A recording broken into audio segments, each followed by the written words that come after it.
कभी सोचा है एक गलती आपकी पूरी जिंदगी बदल सकती है। ये कहानी है प्यार, पछतावे और एक ऐसे सच की जो आपको हिला देगा। चलो शुरू करते हैं। सबसे पहली चीज जो तुमने सुप्रीम डीमन एम्परर बनने के बाद की वह ये थी कि तुमने अपना नाम छोड़ दिया और चुपचाप रुयन जो ग्रैंड एम्प्रेस थी उससे शादी कर ली। उसी रात तुमने अचानक एक डिवोर्स सिस्टम अवेकन कर लिया। अगर तलाक होता तो तुम्हारी आधी कल्टीवेशन तुम्हारी पत्नी को मिल जाती, लेकिन तुम्हें वही ताकत 10,000 गुना वापस मिलती, आसमान के नीचे बेजोड़ शक्ति के साथ। लेकिन सिस्टम को यह नहीं पता था कि तुम बहुत पहले ही खून खराबे और लड़ाइयों से थक चुके थे। अब तुम बस एक साधारण जिंदगी जीना चाहते थे। ऐसे ही 1,000 साल गुजर गए। तुम्हारी 2 बेटियां और एक बेटा हुआ और जिंदगी पूरी और संतुष्ट लगने लगी। लेकिन जिस दिन तुम्हारी पत्नी सिंहासन पर बैठी, उसी दिन उसने सबके सामने ऐलान कर दिया कि वह तुमसे तलाक चाहती है। तुमने कहा, मुझे एक वजह दो। उसने धीमी आवाज में कहा, मुझे माफ कर दो, ये मेरी गलती है। मैंने अभी अभी इमैक्युलेट एम्परर्स सीट अवेकन किया है। अगर मुझे और ताकतवर बनना है तो मुझे हर इच्छा और लगाव को तोड़ना होगा। ये कहकर लियू रुयान ने आंखें बंद कर ली। वह तुम्हारी आंखों में देखने की हिम्मत नहीं कर पा रही थी। यह सुनकर तुम्हें बस हंसी आई। अपनी कल्चरेशन, अपने पति और अपने बच्चों के बीच तुम्हारी पत्नी ने अपनी कल्टीवेशन को चुन लिया था। उसी समय लियू रुयन की मास्टर लिन चिंगशुए ने उसे जल्दी से कहा, रुयन, अब और समय बर्बाद नहीं कर सकते। तुम्हारा एम्परर ऑरा लगभग पूरा हो चुका है। अगर अभी कुछ भी इसमें बाधा बना तो शायद तुम कभी सबसे ऊंचे शिखर तक नहीं पहुंच पाओगी। उसकी बात पूरी भी नहीं हुई थी कि अचानक लिन चिंगशुए को एक भयानक किलिंग इंटेंट महसूस हुआ जो सीधे उसी पर आ रहा था। बिजली की तेजी से उसने उस डरावने दबाव की दिशा में देखा। वह तुम थे जो अभी तक एम्परर रेल्म तक भी नहीं पहुंचे थे। उसी समय लियू रुयान जल्दी से बोली। उसकी आवाज में विनती थी, मैं तुमसे भीख मांगती हूँ। हमारे इतने सालों के रिश्ते की खातिर मुझे जाने दो। तुमने लियू रुयान को घूर कर देखा और फिर अपने एम्परर सेंस की ताकत से सीधे उसके सोल सी में घुस गए। मुझे सच बताओ, क्या कोई तुम्हें इसके लिए मजबूर कर रहा है? ये तुम्हारी आखिरी उम्मीद थी। लियू रुयान ये देखकर हैरान रह गई। वह तो पहले ही ग्रैंड एम्परर रेल्म में पहुंच चुकी थी और उसकी सोल सी में जबरदस्ती घुसने के लिए उससे कई गुना ताकतवर होना पड़ता था। उसने अपने पति को अविश्वास से देखा, लेकिन अगले ही पल उसकी आंखें फिर सख्त हो गईं। नहीं, मुझे माफ कर दो। तुम्हारा चेहरा तुरंत बर्फ जैसा ठंडा हो गया। तब मैं तुम्हारी सफलता की कामना करता हूं। तुमने हाथ उठाया और वह हेवंस मार्क जो सालों पहले तुम दोनों को कल्टीवेशन पार्टनर्स के रूप में जोड़ता था, तुरंत टूट गया। उसी समय सिस्टम की आवाज आई, बधाई हो होस्ट, डिवोर्स सफल हो गया। तुम दोनों की कुल कल्चरेशन में से लियू रुयान का हिस्सा लगभग नगण्य है। अब होस्ट की करीब आधी कल्चरेशन तुरंत ट्रांसफर हो जाएगी। एक पल में तुम्हारी आधी कल्टीवेशन गायब हो गई। दूसरी तरफ लियू रुयन जो अभी अभी ग्रैंड एम्परर रेल्म में दाखिल हुई थी, सीधे तीसरे सब स्टेज तक पहुंच गई। यह देखकर लिन चिंगशुए हैरान रह गई। ये तो डिवाइन टेक्निक है, बिल्कुल डिवाइन टेक्निक। हा हा हा। इमैक्युलेट एम्परर्स सीट सच में हर इच्छा और लगाव को तोड़ने की मांग करता है। ये तलाक लेना बिल्कुल सही फैसला था। तभी सिस्टम फिर बोला, मिलियन फोल्ड कल्चरेशन, रिटर्न सफल। लेकिन होस्ट की आधी कल्चरेशन का 10 लाख गुना इतना ज्यादा है कि इसे एक साथ रिलीज करना संभव नहीं। सिस्टम इसे होस्ट के सोल सी में स्टोर कर देगा। जब भी जितनी जरूरत हो उतनी निकाल सकते हो। एक फ्रेंडली रिमाइंडर, मौजूदा दुनिया तुम्हारी पूरी शक्ति को एक साथ सह नहीं सकती। अगर तुमने ऐसा किया तो पूरी दुनिया ही ढह जाएगी। इसलिए थोड़ा संयम रखो और कोशिश करो कि गलती से दुनिया की हर जीवित आत्मा को खत्म न कर दो। सिस्टम का यह मैसेज देखकर भी तुम्हें जरा भी खुशी नहीं हुई, क्योंकि इस समय तुम्हारे सामने तुम्हारे तीनों बच्चे खड़े थे। कोई रो रहा था, कोई चुप था। सबसे छोटी बेटी रोते हुए बोली, डैडी, मैं नहीं चाहती कि आप चले जाओ। तुमने प्यार से उसकी पेशानी सहलाई और कहा, मत रो मेरी बच्ची, डैडी हमेशा तुमसे प्यार करेगा। मैं वादा करता हूं। उस पल तुम्हारे दिल में जो भी नरमी बची थी वह सिर्फ अपने बच्चों के लिए थी।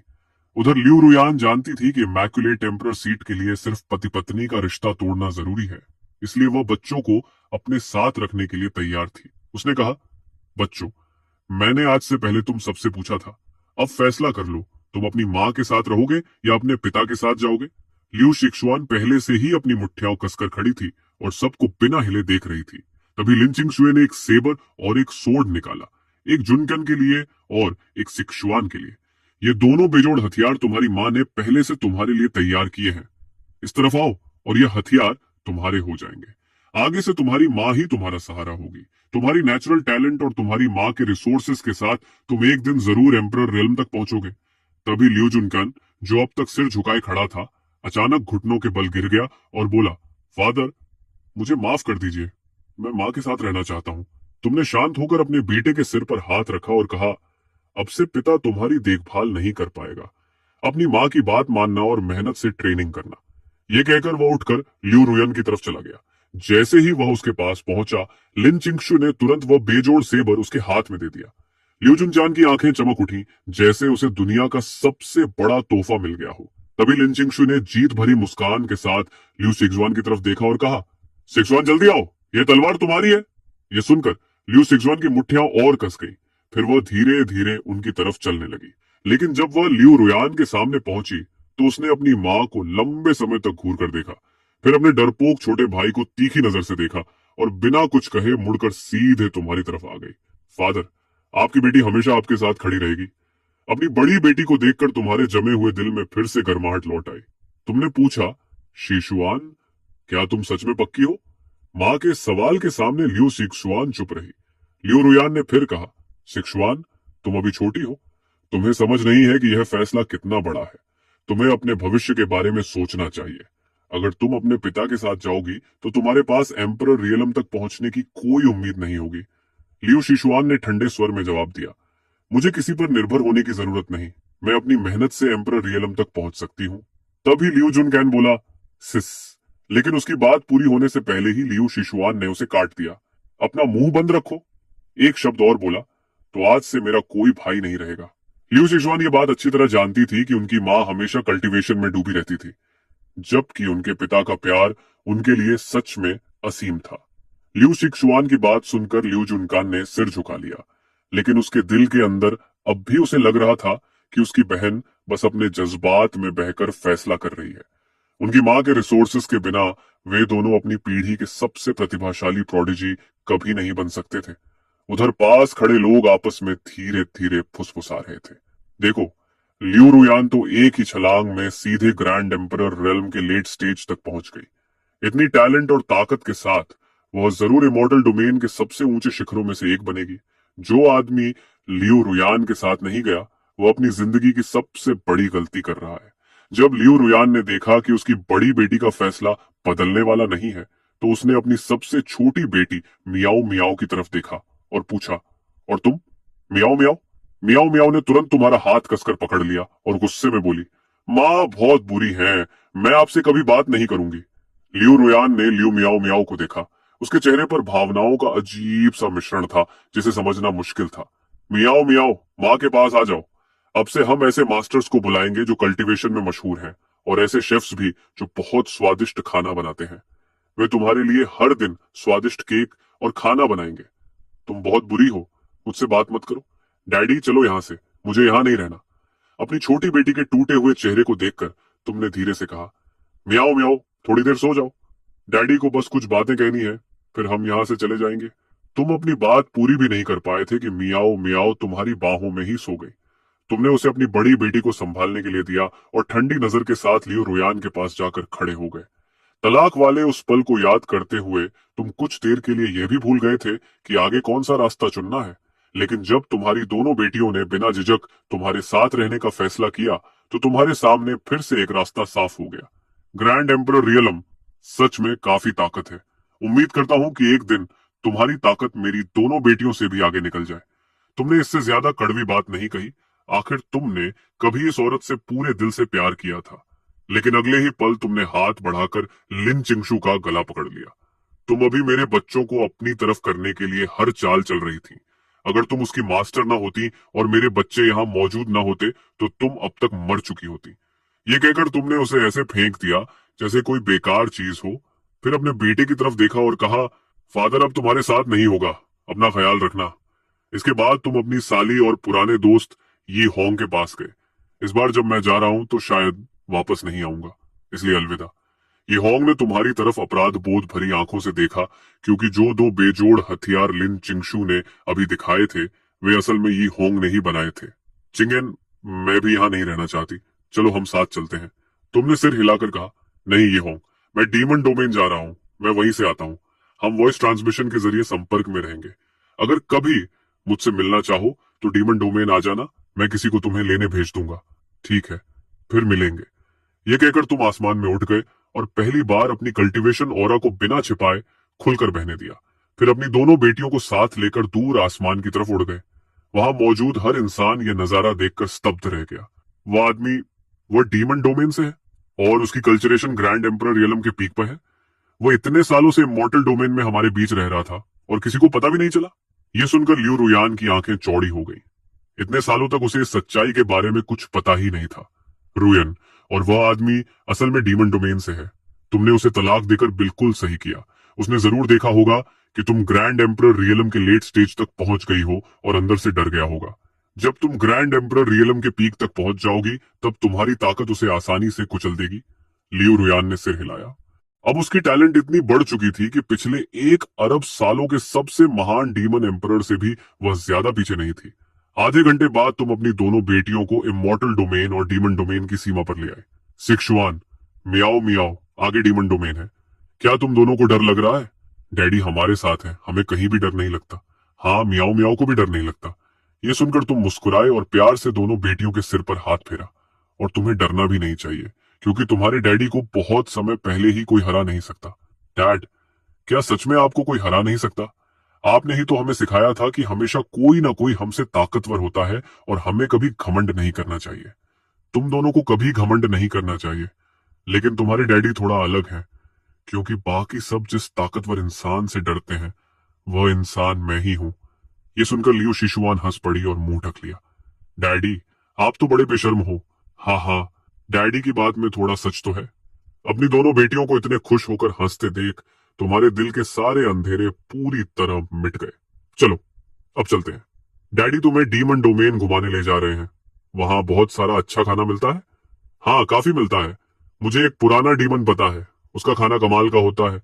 लेकिन वहां जाने से पहले मुझे तुम्हें एक जगह ले जाना है। थोड़ी देर बाद तुम अपनी बेटियों को एक छिपे हुए वॉल्ट के अंदर ले गए। डैडी, ये जगह क्या है? ये डीमन डोमेन में मेरे पुराने समय का ट्रेजर वॉल्ट है। अभी जुनचान को एक बेजोड़ सेबर मिला है ना, तो अब डैडी तुम्हें भी तुम्हारे हथियार देने वाले हैं। तुमने आसपास की खाली जगह की तरफ जोर से आवाज लगाई। शाओ ही जी, तुम कहाँ चले गए? मैंने तुम्हें यहीं रहकर इस जगह की रखवाली करने को कहा था। मैं काफी देर से यहाँ हूँ और तुम्हारा कोई पता नहीं। आखिर में तुमने एक इनकैंटेशन पढ़ा और अगले ही पल लावा के अंदर से एक लंबी तलवार और काले ऑनिक्स आर्मर का एक पूरा सेट बाहर निकल आया। ये वही ब्लड डियर बैटल आर्मर था जिसे पहनकर तुमने कभी पूरे डीमन डोमेन में धूम मचा दी थी। अब फिर से रोशनी में आने का समय है। अगले ही पल वह तलवार चमकते हुए तुम्हारे हाथ में आ गई। जिक्शुआन, इस बेजोड़ तलवार का नाम जूयू इमॉर्टल स्वॉर्ड है, लेकिन मुझे इसका असली नाम साओ जिंचो ज्यादा पसंद है। आज डैडी ये तलवार तुम्हें दे रहे हैं। फिर तुमने तलवार से कहा, साओ जिंचो, ये मेरी प्यारी बेटी है। आज से तुम इसकी सेवा करोगे, समझे? तलवार हल्के से कांपी, जैसे उसने हामी भर दी हो। तुमने इशारा किया कि लियू शिक्सुआन तलवार ले ले, लेकिन उसने सिर हिला दिया। यह तलवार बहुत कीमती है, मैं इसे नहीं ले सकती, और अभी मेरी कल्टीवेशन भी इतनी नहीं कि मैं ऐसी तलवार के लायक हूं। वह हैरान थी, क्योंकि इस तलवार की औरा उसके भाई की बेजोड़ सेबर से 1000 गुना ज्यादा ताकतवर थी। तुम मुस्कुराए और कहा, नहीं शिक्सुआन, तुम्हें चिंता करने की जरूरत नहीं। सिर्फ मेरी बेटी होने और मेरा खून अपने अंदर रखने की वजह से इस दुनिया में ऐसी कोई चीज नहीं है जिसके तुम लायक ना हो। सिर्फ वही चीज है जिनकी तुम्हें जरूरत नहीं। यह सुनकर जिक्सुआन हंस पड़ी। उसने कहा, डैडी, आपने अभी जो कहा वह काफी कूल था, लेकिन किसी तरह थोड़ा मजेदार भी लग रहा है। ऐसा क्यों? तुम मुस्कुराकर बोले। तो फिर इसकी आदत डाल लो, क्योंकि डीमन डोमेन में तुम्हारे डैडी को अपनी इमेज थोड़ी बदलनी पड़ेगी। यहाँ की दुनिया ज्यादा कठोर है। इमॉर्टल डोमेन की तरह यहाँ नियम और शिष्टाचार ज्यादा मायने नहीं रखते। यहाँ बस एक ही बात चलती है, जिसकी मुट्ठी सबसे ताकतवर वही कानून। फिर तुमने कहा, इसलिए डैडी के पास तुम्हारे लिए कुछ चीजें हैं। तुमने तलवार सीधे अपनी बड़ी बेटी के हाथों में रख दी। फिर तुमने अपनी छोटी बेटी लू मियाओ मियाओ की तरफ देखा और कहा, मियाओ मियाओ, डैडी के पास तुम्हारे लिए भी कुछ अच्छा है। उसी पल वह आर्मर अचानक छोटा होने लगा और धीरे धीरे मियाओ मियाओ के पास आ गया। उसने उसे देखकर कहा, क्या ये मियाओ मियाओ के लिए है? ये तो बहुत बदसूरत लग रहा है। ये सुनते ही आर्मर हल्का सा कांप गया। तुम हंसी रोकते हुए बोले, ब्लड डियर बैटल आर्मर, सुना तुमने? मेरी बेटी को तुम्हारा अब भी वाला रूप पसंद नहीं आया। खुद को बदलकर कुछ ऐसा बना लो जो किसी बच्चे को पसंद आए। अगले ही पल काला ब्लड डियर बैटल आर्मर बदलकर गुलाबी रंग के आर्मर में बदल गया। लू म्याओ म्याओ तुरंत खुश हो गई। तुमने आर्मर की तरफ अंगूठा दिखाकर कहा, म्याओ म्याओ, अब पसंद आया? उसने चमकती आंखों से कहा, पसंद? मुझे तो बहुत ज्यादा पसंद आया। तुमने कहा, अच्छा तो अब तुम इसे अपना नया नाम दे सकती हो। तुम इससे बात भी कर सकती हो, इसे किसी भी रंग में बदल सकती हो, इसे इनविजिबल कर सकती हो, बड़ा छोटा बना सकती हो, जैसा तुम्हें पसंद हो। मियाओ मियाओ हैरान होकर बोली, सच में ये सब कर सकता है? मुझे नाम सोचने दो। वो अपनी उंगली चबाते हुए सोचने लगी। फिर अचानक उसका चेहरा चमक उठा। मिल गया, मैं इसका नाम डोनट रखूंगी। जैसे ही यह नाम पड़ा, ब्लड डियर बैटल आर्मर दुखी होकर रोने जैसा करने लगा। ये देखकर तुमने जल्दी से आर्मर को थपथपाया और कहा, सुना तुमने, अब से तुम्हारा नाम डोनट है। अगले ही पल आर्मर खुशी से हंसने लगा। तुमने कहा, म्याओ म्याओ, देखो इसे नाम पसंद आ गया। उसने कहा, लगता तो ऐसा ही है। ये सब देखकर लुजिक स्वान कुछ पल के लिए पूरी तरह चुप हो गई। फिर तुमने लावा में हाथ डालकर कई डीमन कल्चरेशन मैनुअल्स निकाले जो उनकी ट्रेनिंग के लिए सही थे। जाने से पहले भी तुम सोच रहे थे कि शाओ हिजी आखिर गया कहां। तुमने उसे खास तौर पर यहाँ पहरा देने के लिए छोड़ा था और तुमने सोचा था कि वह तुम्हारी दोनों बेटियों की भी देखभाल करेगा, लेकिन उसका कहीं कोई पता नहीं था। सीक्रेट वॉल्ट से बाहर आने के बाद तुम अपनी बेटियों को मोलिंग सिटी ले आए, जहां एक बूढ़े हर्मिट की डीमन कल्टीवेशन टेक्निक उनके शरीर के लिए बिल्कुल सही लग रही थी। मोलिंग सिटी की मुख्य सड़क पर चलते हुए लू जिक्सुअन की आंखें हैरानी से खुली रह गईं। उसने कहा, फादर, डीमन डोमेन के शहर तो मेरी कल्पना से बिल्कुल अलग है। मुझे लगा था यहाँ हर जगह बस लड़ाई झगड़ा और मारकाट होती होगी। तुमने कहा, असल में डीमन डोमेन के शहर इमॉर्टल डोमेन के शहरों से इतने अलग नहीं है, बस कल्टीवेशन सिस्टम अलग है। तभी अचानक लू जिक्सुअन ने आसमान की तरफ देखकर कहा, फादर देखिए, ऊपर लोग लड़ रहे हैं। आसमान में उस समय कुछ आदमी, जिनके चेहरों पर बुरी मुस्कान थी, एक लाल कपड़े पहने औरत को घेर रहे थे। उनमें से एक बोला, भाइयों जल्दी करो, हमें इस लड़की को पकड़ना है, आज की रात मजेदार होने वाली है। दूसरा बोला, मजा बाद में, पहले ये देखो कि इसके पास क्या क्या चीजें हैं। हालांकि मानना पड़ेगा, ये दिखने में भी काफी अच्छी है। साफ था कि उन लोगों की नजर सिर्फ उस औरत की चीजों पर नहीं थी। तुमने अपनी बेटी से पूछा, क्या तुम उसकी मदद करना चाहती हो? तुम जानते थे कि तुम्हारी बेटी के दिल में न्याय की भावना बहुत मजबूत है। लुजिक स्वान बोली, शायद मुझे इसमें दखल नहीं देना चाहिए। तुमने शांत होकर कहा, इतना मत सोचो, डैडी यहाँ है, और वैसे भी ये डीमन डोमेन की लड़ाई का अनुभव लेने का अच्छा मौका है। वह बोली, लेकिन मेरी कल्टीवेशन अभी भी इमॉर्टल रूइंस की है। अगर मैं लड़ूंगी तो क्या डीमन डोमेन के कल्टीवेटर्स मुझ पर हमला नहीं करेंगे? तुम्हारा चेहरा बिल्कुल शांत था। तुमने कहा, जितने आएंगे उतने गिरेंगे, जैसा तुम्हें सही लगे वैसा करो, चिंता मत करो। यह सुनते ही लुजिक स्वान ने एक पल भी नहीं सोचा। उसने कहा, फादर मैं जा रही हूं, ये मेरे नए हथियार को आजमाने का अच्छा मौका है। इतना कहकर वह बिजली की तरह गायब हुई और लाल कपड़े वाली औरत के पास पहुंच गई। उसने कहा, फेलो कल्टीवेटर, मैं मदद करने आई हूं। इतना कहकर उसने तलवार से एक ही वार किया। रोशनी की एक तेज चमक हवा में दौड़ी और डीमन डोमेन का एक आदमी उसी जगह मर गया। बाकी चार तुरंत सतर्क हो गए, खासकर जब उन्होंने लू जिक्सुआन के हाथ की तलवार देखी। उनमें से एक बोला, यह तो एक पीयरलेस सोर्ड लग रही है। धत, ये दोनों साथ में है। दूसरा बोला, रुको, ये लड़की डीमनिक एनर्जी इस्तेमाल नहीं कर रही, ये स्पिरिट एनर्जी है, ये इमॉर्टल रूइंस से है। ये सुनते ही लाल कपड़े वाली औरत के दिल में निराशा छा गई। एक पल पहले उसे लगा था कि कोई उसकी मदद करने आया है, लेकिन अगले ही पल उसे समझ आ गया कि यहां मुफ्त में मदद जैसी कोई चीज नहीं होती। उधर लू जिक्सुअन अपने हाथ में पकड़े उस डिवाइन वेपन को देखकर खुद ही हैरान थी। दोनों ही गॉड ट्रांसफॉर्मेशन रेल्म के हथियार थे, लेकिन इस तलवार से तो एक साधारण वार में ही दुश्मन मर गया था। तभी किसी ने चिल्लाकर कहा, फेलो कल्टीवेटर्स, इमॉर्टल रूइंस का कोई हमारे डीमन डोमेन में घुस आया है और ऊपर से हमारे एक आदमी को मार भी दिया है। उसके पास एक पीयरलेस सोर्ड भी है। सब मिलकर उस पर हमला करो, तलवार उसे मिलेगी जिसके भाग्य में होगी। बात पूरी होते ही डीमन डोमेन के कई कल्टीवेटर्स उसकी तरफ टूट पड़े, लेकिन लू जिक्सुअन ने शांति से तुम्हें वॉइस ट्रांसमिशन भेजा। फादर, यहाँ कोई भी गॉड ट्रांसफॉर्मेशन रेल्म से ऊपर नहीं है, मैं इन्हें संभाल सकती हूँ। तुमने जवाब दिया, ठीक है, पूरी ताकत से लड़ो। तुम्हें अपनी बेटी की बिल्कुल चिंता नहीं थी, क्योंकि सब कुछ तुम्हारे नियंत्रण में था। और इस तरह लू जिक्सुआन दुश्मनों की भीड़ के साथ भयंकर लड़ाई में उतर गई। इस बीच लाल कपड़े वाली औरत पर अब कोई ध्यान नहीं दे रहा था। उसने लू जिक्सुआन को चारों तरफ से घिरते हुए देखा और उसके दिल में उलझन पैदा हो गई। ये भागने का सबसे अच्छा मौका था, लेकिन थोड़ी देर झिझकने के बाद उसने दांत भींचे और फिर से लड़ाई में कूद पड़ी। वह भी लू जिक्सुआन के साथ मिलकर लड़ने लगी। तुमने उसे देखकर कहा, बुरा नहीं, कम से कम इसमें कुछ सिद्धांत तो है, भागकर नहीं गई। तभी तुमने ध्यान से उसे देखा और सोचा, रुको, इस लड़की में कुछ अजीब है, इसकी ऑरा कुछ जानी पहचानी क्यों लग रही है। लेकिन उसी समय एक डरावनी आवाज गूंजी, इमोर्टल रूइंस का कोई यहाँ, और ऊपर से एक पीयरलेस स्वॉर्ड भी। सोच भी नहीं सकता था कि इस सफर में मुझे इतना बड़ा मौका मिल जाएगा। लड़की, वह तलवार इस बूढ़े को दे दो। तुम तुरंत समझ गए, मुसीबत आ गई है। ये एक सेंड किंग लेवल का ताकतवर कल्टीवेटर था। इतनी ताकतवर शख्सियत के सामने वह तलवार उनके लिए पूरी तरह पहुंच से बाहर थी। लेकिन जैसे ही उस बूढ़े आदमी की नजर तुम पर पड़ी, वह तुरंत कांप गया और बोला, ग्रैंड एम्परर। इस छोटे से जूनियर की आंखें थीं, लेकिन वह पहचान नहीं पाया। आप कृपया जारी रखें सीनियर, ये जूनियर अभी तुरंत चला जाता है। तुमने शांत स्वर में कहा, रुको, मुझे तो तुम्हारा वह घमंडी रवैया ज्यादा पसंद आया जो अभी कुछ पल पहले था। तुम्हारी बात पूरी भी नहीं हुई थी कि उस बूढ़े आदमी ने तुरंत अपने ही दोनों हाथ तोड़ लिए और घुटनों के बल गिरकर बोला, मेरी गलती थी, मैं आपसे भीख मांगता हूं, इस कुत्ते की जान बख्श दीजिए। तुमने ठंडी आवाज में कहा, ठीक है, लगता है तुम्हें समझ है कि तुम्हारे लिए क्या अच्छा है। वह तुरंत बोला, धन्यवाद सीनियर, मेरी जान बख्शने के लिए। इतना कहकर वह बूढ़ा पल भर में गायब हो गया। फिर तुमने आसमान में खड़े बाकी लोगों से कहा, जारी रखो, बस मुझे घूरते मत खड़े रहो।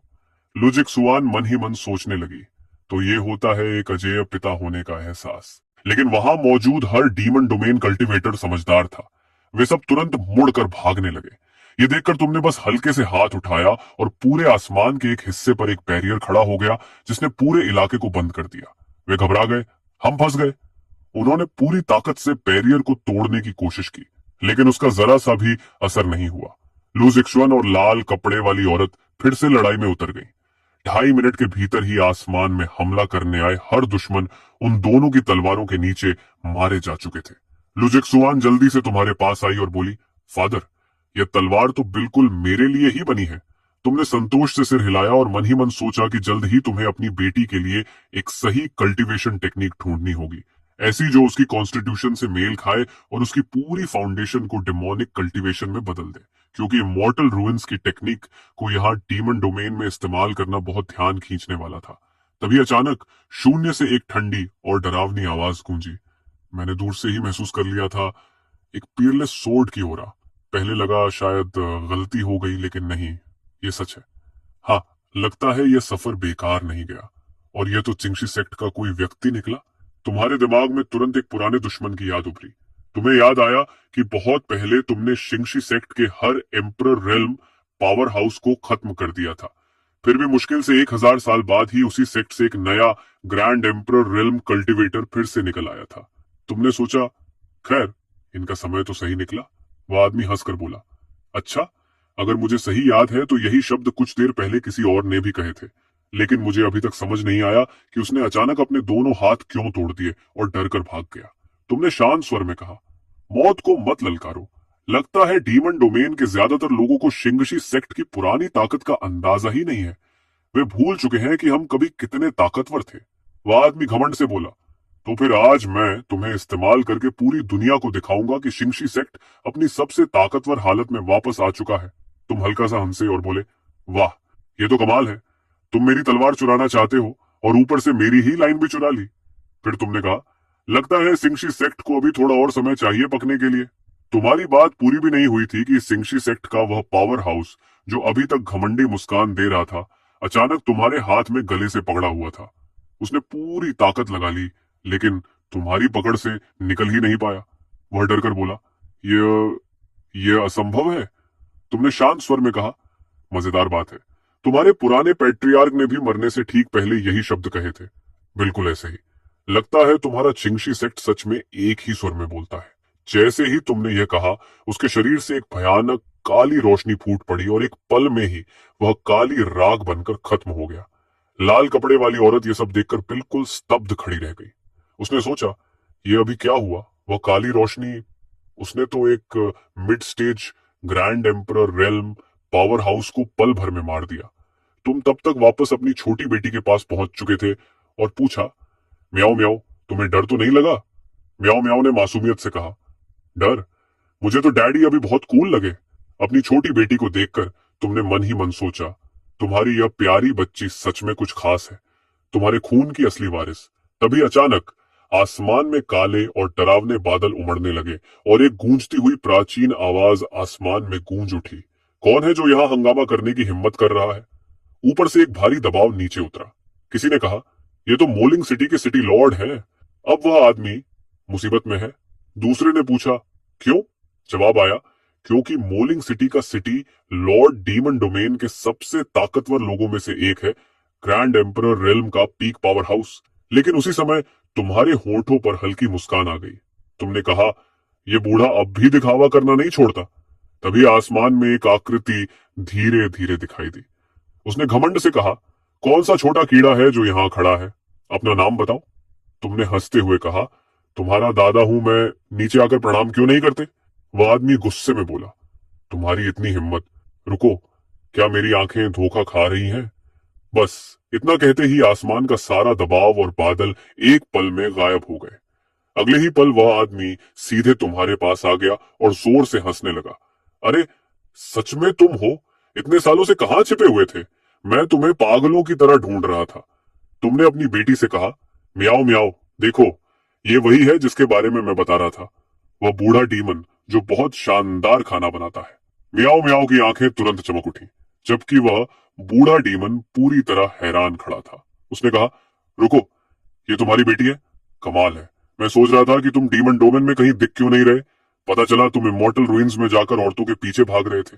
ये सुनते ही तुमने उसे जोर से एक लात मार दी और कहा, बूढ़े बेवकूफ, अगर ठीक से बात नहीं कर सकते तो मुंह बंद रखो। लेकिन श्याओ शिंगई को बिल्कुल बुरा नहीं लगा, बल्कि उसे वही पुरानी अपनापन वाली भावना महसूस हुई। तुमने कहा, मैं इस बार वापस आ गया हूं और अब कहीं नहीं जाऊंगा। पहले मेरे लिए रहने की कोई सही जगह ढूंढो। मैं कुछ समय तुम्हारे साथ रहना चाहता हूं। वह तुरंत खुश होकर बोला, बहुत बढ़िया, अब तुम पलट नहीं सकते। जब से तुम डीमन डोमेन छोड़कर गए हो, मेरे पास बात करने के लिए कोई नहीं था, और अब देखो, तुम वापस आ गए हो और साथ में दो इतनी प्यारी बेटियां भी लाए हो। अब यहाँ कितनी रौनक रहेगी। तभी तुम्हें अचानक कुछ याद आया और तुमने कहा, नीचे आओ। लाल कपड़े वाली औरत के पास सोचने का भी समय नहीं था और अगले ही पल वह तुम्हारे सामने खड़ी थी। उसका शरीर डर से कांप रहा था। तुमने पूछा, तुम्हारा नाम क्या है? उसने झुककर कहा, सीनियर। इस जूनियर का नाम सन मिंगजी है। सन उपनाम सुनते ही तुम तुरंत समझ गए कि इस युवा लड़की की असली पहचान क्या है। तुमने उससे पूछा, क्या तुम्हारे पास कहीं जाने की जगह है? मेरी बेटी पहली बार डीमन डोमेन आई है, उसे यहाँ की ज्यादा चीजों का पता नहीं है। तुम दोनों लगभग एक ही उम्र की हो, इसलिए मुझे चाहिए कि तुम उसे यहाँ की जगह दिखाओ। सन मिंजी ने लियू जिक्सुआन की तरफ ऐसे देखा जैसे किस्मत ने उसे अचानक एक सहारा दे दिया हो। उसने तुरंत सिर हिलाकर कहा, हाँ। तुमने कहा, तो अब से तुम हमारे साथ रहोगी। थोड़ी देर बाद मोलिंग सिटी के बीचों बीच एक शांत आंगन में श्याओ शिंगई मुस्कुराते हुए बोला, बताओ, ये जगह कैसी लगी? मैं इतने सालों से यहाँ अकेला रह रहा था, अब जब तुम आ गए हो तो ये तुम्हारी है। तुमने आंगन को देखा और भौहें सिकोड़कर पूछा, क्या ये सच में तुम्हारा आंगन है? वो हंसकर बोला, क्या करूं, पहले मैं अक्सर तुम्हारे आंगन में आता था, इसलिए मैंने वही डिजाइन यहां भी बना लिया। तुम बेबस होकर हंस पड़े। तभी लियू म्याओ म्याओ ने अपना जोर से गुर्राता हुआ पेट थपथपाया और बोली, डैडी, मुझे थोड़ी भूख लगी है। तुमने श्याओ शिंगी की तरफ देखा और कहा, अब समय है कि तुम अपनी असली काबिलियत दिखाओ। वह जोर से हंसा। आखिर मौका मिल ही गया दिखाने का। मियाओ मियाओ, ग्रैंडपा श्याओ अभी जाकर सामान लेकर आता है। इतना कहकर वह वहीं से गायब हो गया। लेकिन अगले ही पल वह फिर आसमान में दिखाई दिया और उसके हाथों में एक इतना बड़ा डेमोनिक बीस्ट था कि पूरा आंगन ढक जाए। रात के खाने के बाद तुम और श्याओ शिंगई पैविलियन में बैठकर पी रहे थे। उसने कहा, बच्चे सब सोने चले गए हैं, अब मत छिपाओ, चलो पीते हैं। तुमने हल्की सांस छोड़ी। शिंगी बोला, हम दोनों एक दूसरे को दसियों हजार साल से जानते हैं। जब तुम्हारे दिल में कुछ होता है तो मैं एक नजर में समझ जाता हूँ। वैसे उन दोनों बच्चों की माँ तुम्हारे साथ क्यों नहीं आई? तुमने उसकी तरफ देखा लेकिन कुछ नहीं कहा। वह बोला, ठीक है, अगर नहीं बताना चाहते तो मत बताओ, इसे मैंने पूछा ही नहीं समझो। चलो पीते हैं, आज तब तक पियेंगे जब तक होश न रहे। उस पल तुम दोनों को किसी से बात करने की जरूरत थी। तुमने गहरी सांस लेकर कहा, उनकी माँ और मैं अलग हो गए। ये सुनते ही श्याओ शिंगई जमसा गया। उसने हैरानी से कहा, दुनिया में ऐसी कौन सी औरत होगी जो तुम्हें तलाक दे सके? मुझे तो समझ ही नहीं आ रहा। फिर तुमने उसे हाल ही में जो कुछ हुआ था सब कुछ विस्तार से बता दिया। सब कह देने के बाद तुम्हें अचानक अपने दिल में हल्कापन महसूस हुआ। लेकिन श्याओ शिंगई चुप हो गया। फिर बोला, दुनिया में इतनी मूर्ख औरत भी हो सकती है। उसे जरा भी अंदाजा नहीं कि उसने किस आदमी को खो दिया। शराब के असर में वह थोड़ा झुककर बोला, चिंगन, अगर कभी वह औरत समझ जाए कि गलती उसी की थी तो क्या तुम उसे माफ कर दोगे? आखिर वह बच्चों की मां है। तुमने उसे सीधे देखा और कहा, तुम मुझे सबसे बेहतर जानते हो। ऐसा सवाल तुम्हारे मुंह से नहीं आना चाहिए। वह तुरंत बोला, ठीक है, जो भी फैसला तुम करोगे मैं पूरी तरह तुम्हारे साथ हूं। फिर वह शरारती मुस्कान के साथ धीरे से बोला, वैसे यहाँ हर साल कुछ औरतें तुम्हें ढूंढने आती हैं, खासकर वह हुआन यान। वह तो पिछले 1000 साल से पूरे डीमन डोमेन में तुम्हें ढूंढ रही है। मैंने सुना है कि वह तुम्हें ढूंढने इमॉर्टल रूइंस तक भी गई थी, लेकिन वहां गलती से अपनी पहचान एक डीमन डोमेन पावर हाउस के रूप में दिखा दी और वहां के ग्रैंड एम्परर रेल्म कल्टिवेटर्स ने उसे घेर कर हमला कर दिया। वह मुश्किल से जान बचाकर वापस आई और बहुत समय तक घायल हालत में रही। वह लड़की सच में तुमसे प्यार करती है। हुआन यान का बेहद खूबसूरत चेहरा तुम्हारे दिमाग में उभरा। तुमने कहा, वह सच में इमॉर्टल रूइंस तक गई थी।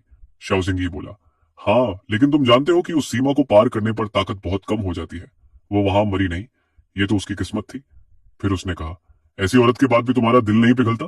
तुमने भौं उठाकर पूछा, क्या तुम फिर से मैच मेकर बनने की कोशिश कर रहे हो? वह तुरंत हंसकर बोला, ठीक है, मान लो मैंने कुछ नहीं कहा। तुमने जल्दी से विषय बदल दिया और कहा, मेरी कल्टीवेशन टेक्निक मेरी बेटियों के लिए सही नहीं है। मैं चाहता हूं कि वे तुम्हारी टेक्निक सीखें। शाओजिंगी बोला, ये तो बहुत आसान है। तुम्हारी बेटियां मेरी बेटियां हैं। अगर मेरी टेक्निक भी उन्हें सूट नहीं करती तो मैं पूरे डीमन डोमेन को छान मारूंगा जब तक कि उन्हें बिल्कुल सही टेक्निक न मिल जाए। उसी समय लियू जिक्सुआन के कमरे में मियाओ मियाओ बोली, सिस, मुझे नींद नहीं आ रही। जिक्सुआन ने पूछा, क्या हुआ? मियाओ मियाओ धीरे से बोली, मुझे माँ से थोड़ी नाराजगी है, लेकिन फिर भी उनकी याद आ रही है।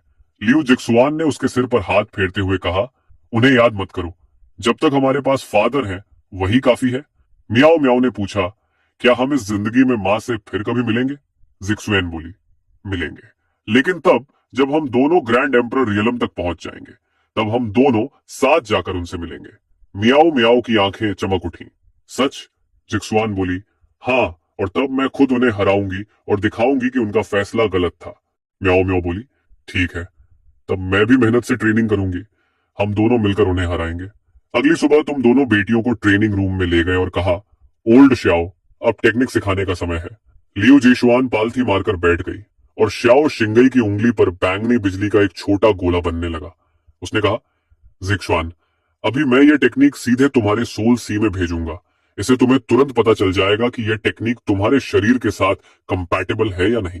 तभी लियू जिक्सुआन बोली, ग्रैंडपा श्याओ, क्या आप उस छोटे बिजली के गोले को थोड़ा दूर कर सकते हैं? उसे देखकर मुझे अजीब सा लग रहा है। श्याओ सिंगी ने तुरंत तुम्हारी तरफ देखा।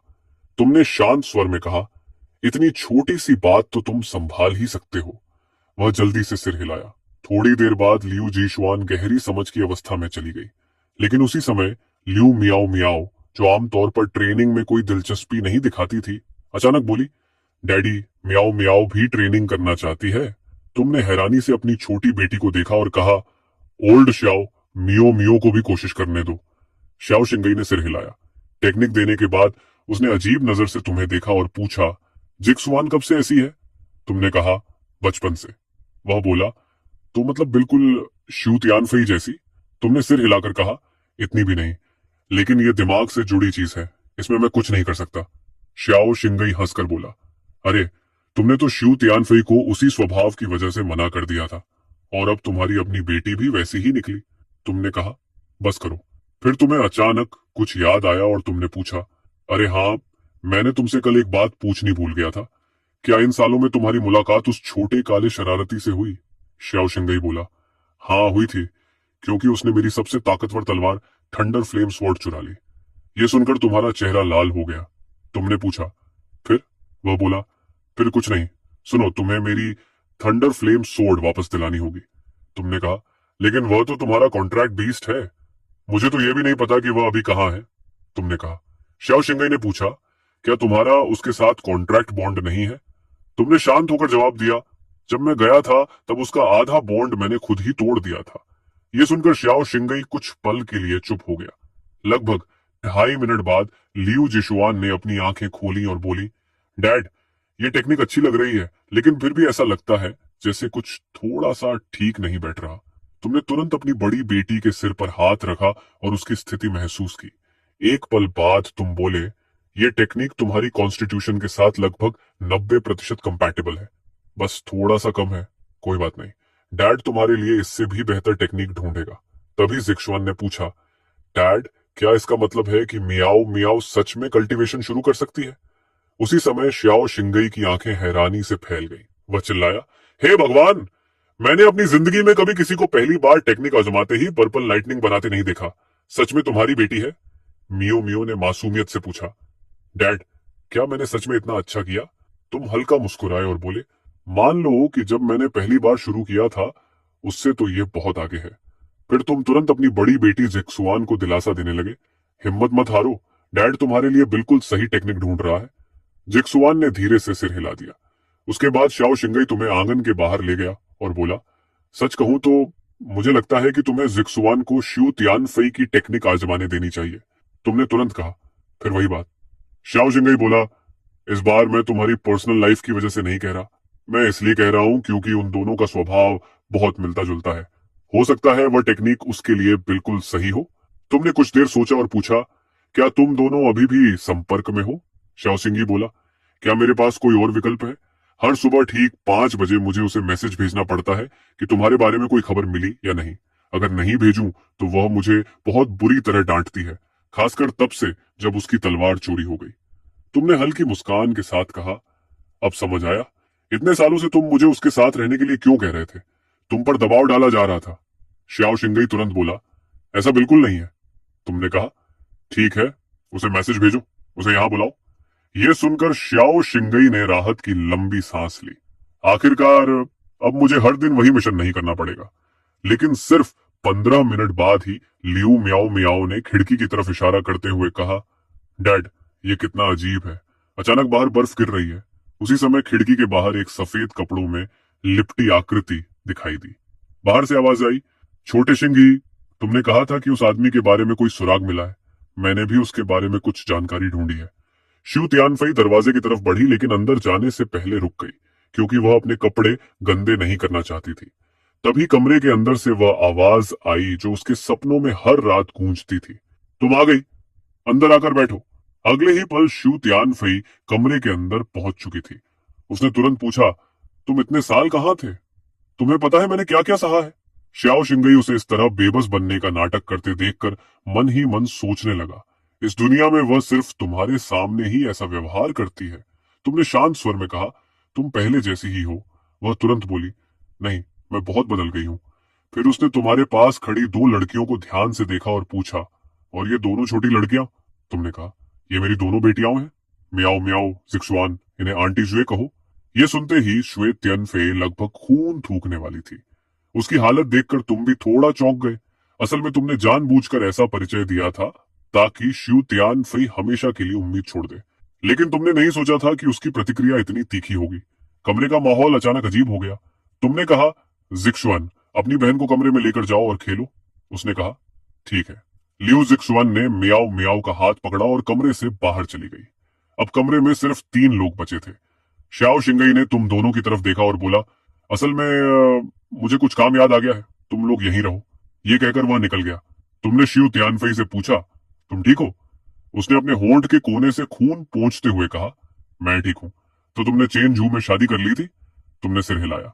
उसने कहा, 2 बच्चे, दोनों सुंदर, बिल्कुल तुम्हारे जैसे। श्याओ शिंगई दूर से ही समझ गया कि श्यू तियानफई दया पाने का नाटक कर रही है। उसने पूछा, तो बच्चों की मां कहाँ है? तुमने कहा, हम अलग हो चुके हैं। यह सुनते ही श्यू तियानफई का चेहरा अचानक चमक उठा। उसने मुश्किल से अपनी मुस्कान रोकी और बोली, अरे, ये तो बहुत बुरा हुआ। फिर उसने जल्दी से खुद को संभाला और पूछा, तो क्या तुम वापस जाने वाले हो? तुमने कहा, नहीं, जो हो गया वह हो गया। श्यू तियानफई तुरंत सहानुभूति दिखाने लगी। सही कहा, जब कोई रिश्ता टूट जाता है तो उसे वापस जोड़ना मुश्किल होता है, आगे बढ़ना ही बेहतर है। वैसे मुझे फर्क नहीं पड़ता कि पहले तुम्हारा किसी और औरत से रिश्ता था।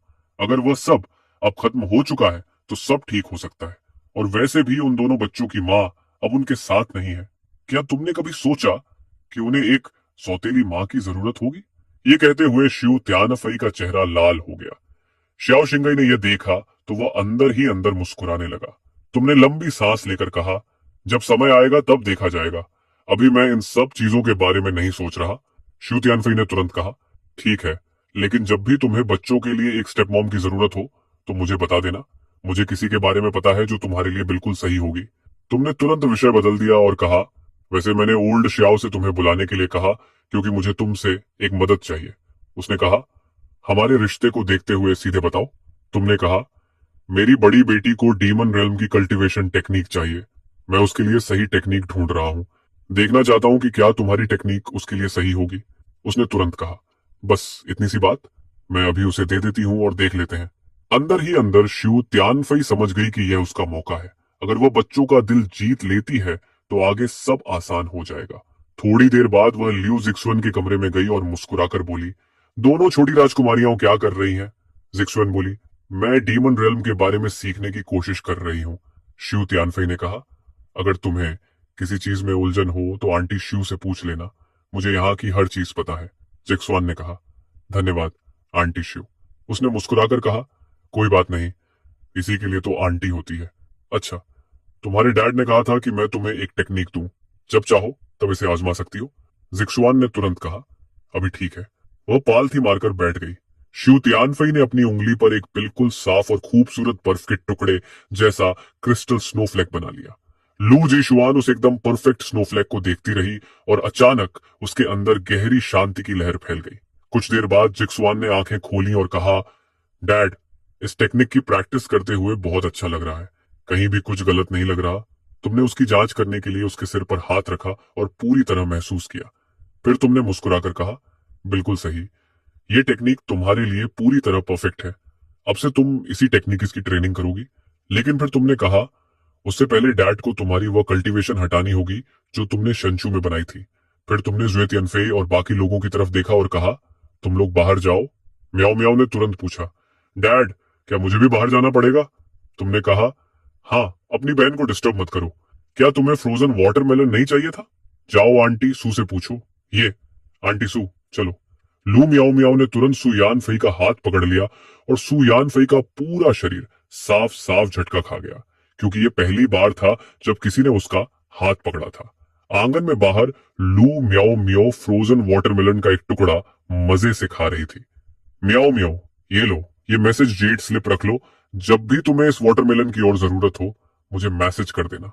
लू म्याओ म्याओ ने एक हाथ से अपना मुंह पोंछा और बोली, डील, फ्रोजन वाटरमेलन सबसे अच्छा होता है। और इतना कहकर वो फिर से खुशी खुशी खाने में लग गई। ये देखकर सुयान वेई ने सोचा कि मियाओ मियाओ की पसंद के बारे में थोड़ा और जानना चाहिए। मियाओ मियाओ, क्या तुम्हें बस ठंडी चीजें ही पसंद है? नहीं, मुझे तो बस जो भी स्वादिष्ट हो वो सब पसंद है। ये सुनकर सुयान वेई तुरंत समझ गई कि ये छोटी सी फूडी है। मियाओ मियाओ, आंटी सू को कुकिंग ज्यादा अच्छी नहीं आती, लेकिन मैं सीख सकती हूँ। आगे से मैं तुम्हारे लिए हर तरह की चीजें बनाऊंगी, ठीक है? कोई बात नहीं, अंकल शाओ पहले से ही बहुत अच्छे कुक हैं। सुयान फेई एक पल के लिए रुक गई, फिर बोली, तो कैसा रहेगा अगर आंटी सू तुम्हें डीमन रेल्म की लोकल स्पेशलिटीज लाकर दे, जैसे डीमन बॉल्स? उनकी खुशबू ही तुम्हें दीवाना कर देगी। लू म्याओ म्याओ की आंखें चमक उठी। यह तो कमाल है। आंटी सू, अब से आप डीमन रेल्म में मेरी सेकंड बेस्ट फ्रेंड हो। सू यनफे को जिज्ञासा हुई, तो फर्स्ट कौन है? अंकल शाओ, ऑब्वियस है। सू यनफे तुरंत भड़क गई। शाओ सिंगी, अब तुम गए काम से। उसी समय शाओ सिंगी अभी अभी कैबिन से बाहर निकला ही था कि अचानक उसकी रीढ़ में ठंड सी दौड़ गई। इधर आओ, मैंने इस बार क्या कर दिया? सो येयान फाई ने शाओ शिंगई को पकड़कर स्टोन पैविलियन तक खींच लिया और साइड में जाकर उसका पूरा व्यवहार बर्फ जैसा ठंडा हो गया। मुझे तुमसे एक सवाल पूछना है, क्या तुम्हें उस औरत के बारे में सब कुछ पता है? शाओ शिंगई का चेहरा झटके से हिल गया। क्या तुम एक बार नॉर्मल इंसान की तरह मुझसे बात कर सकती हो?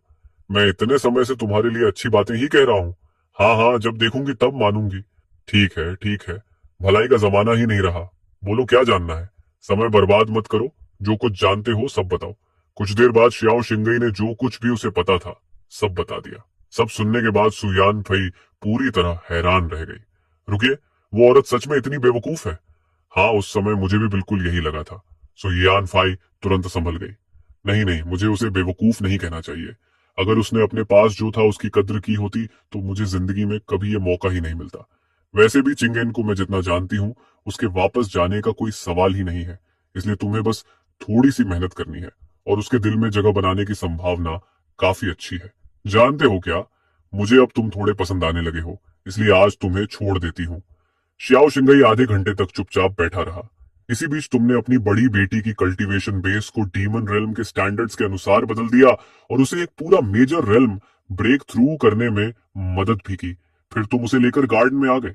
जब तुमने देखा कि सुई यन फे और लू मियाओ मियाओ सच में साथ में मजे कर रही हैं, तो तुम एक पल के लिए खो गए। तुम दोनों जल्दी क्लोज हो गए।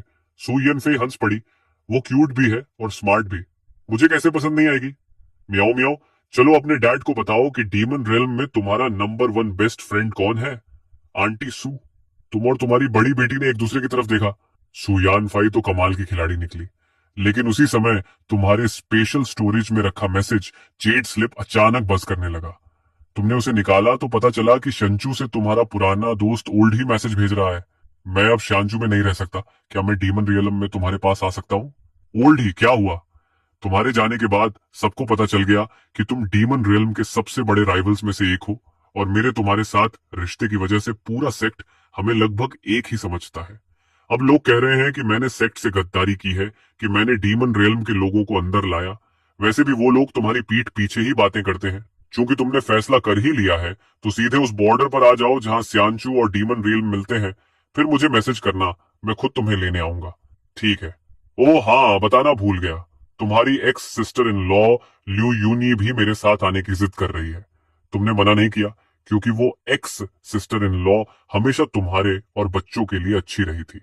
मैसेज खत्म होने तक दोनों बेटियां तुम्हारे पास दौड़कर आ चुकी थीं और तुरंत पूछने लगी, क्या ग्रैंडपा ही और आंटी फिर से आ रहे हैं? तुमने सिर हिलाया और दोनों बेटियां खुशी से झूम उठी।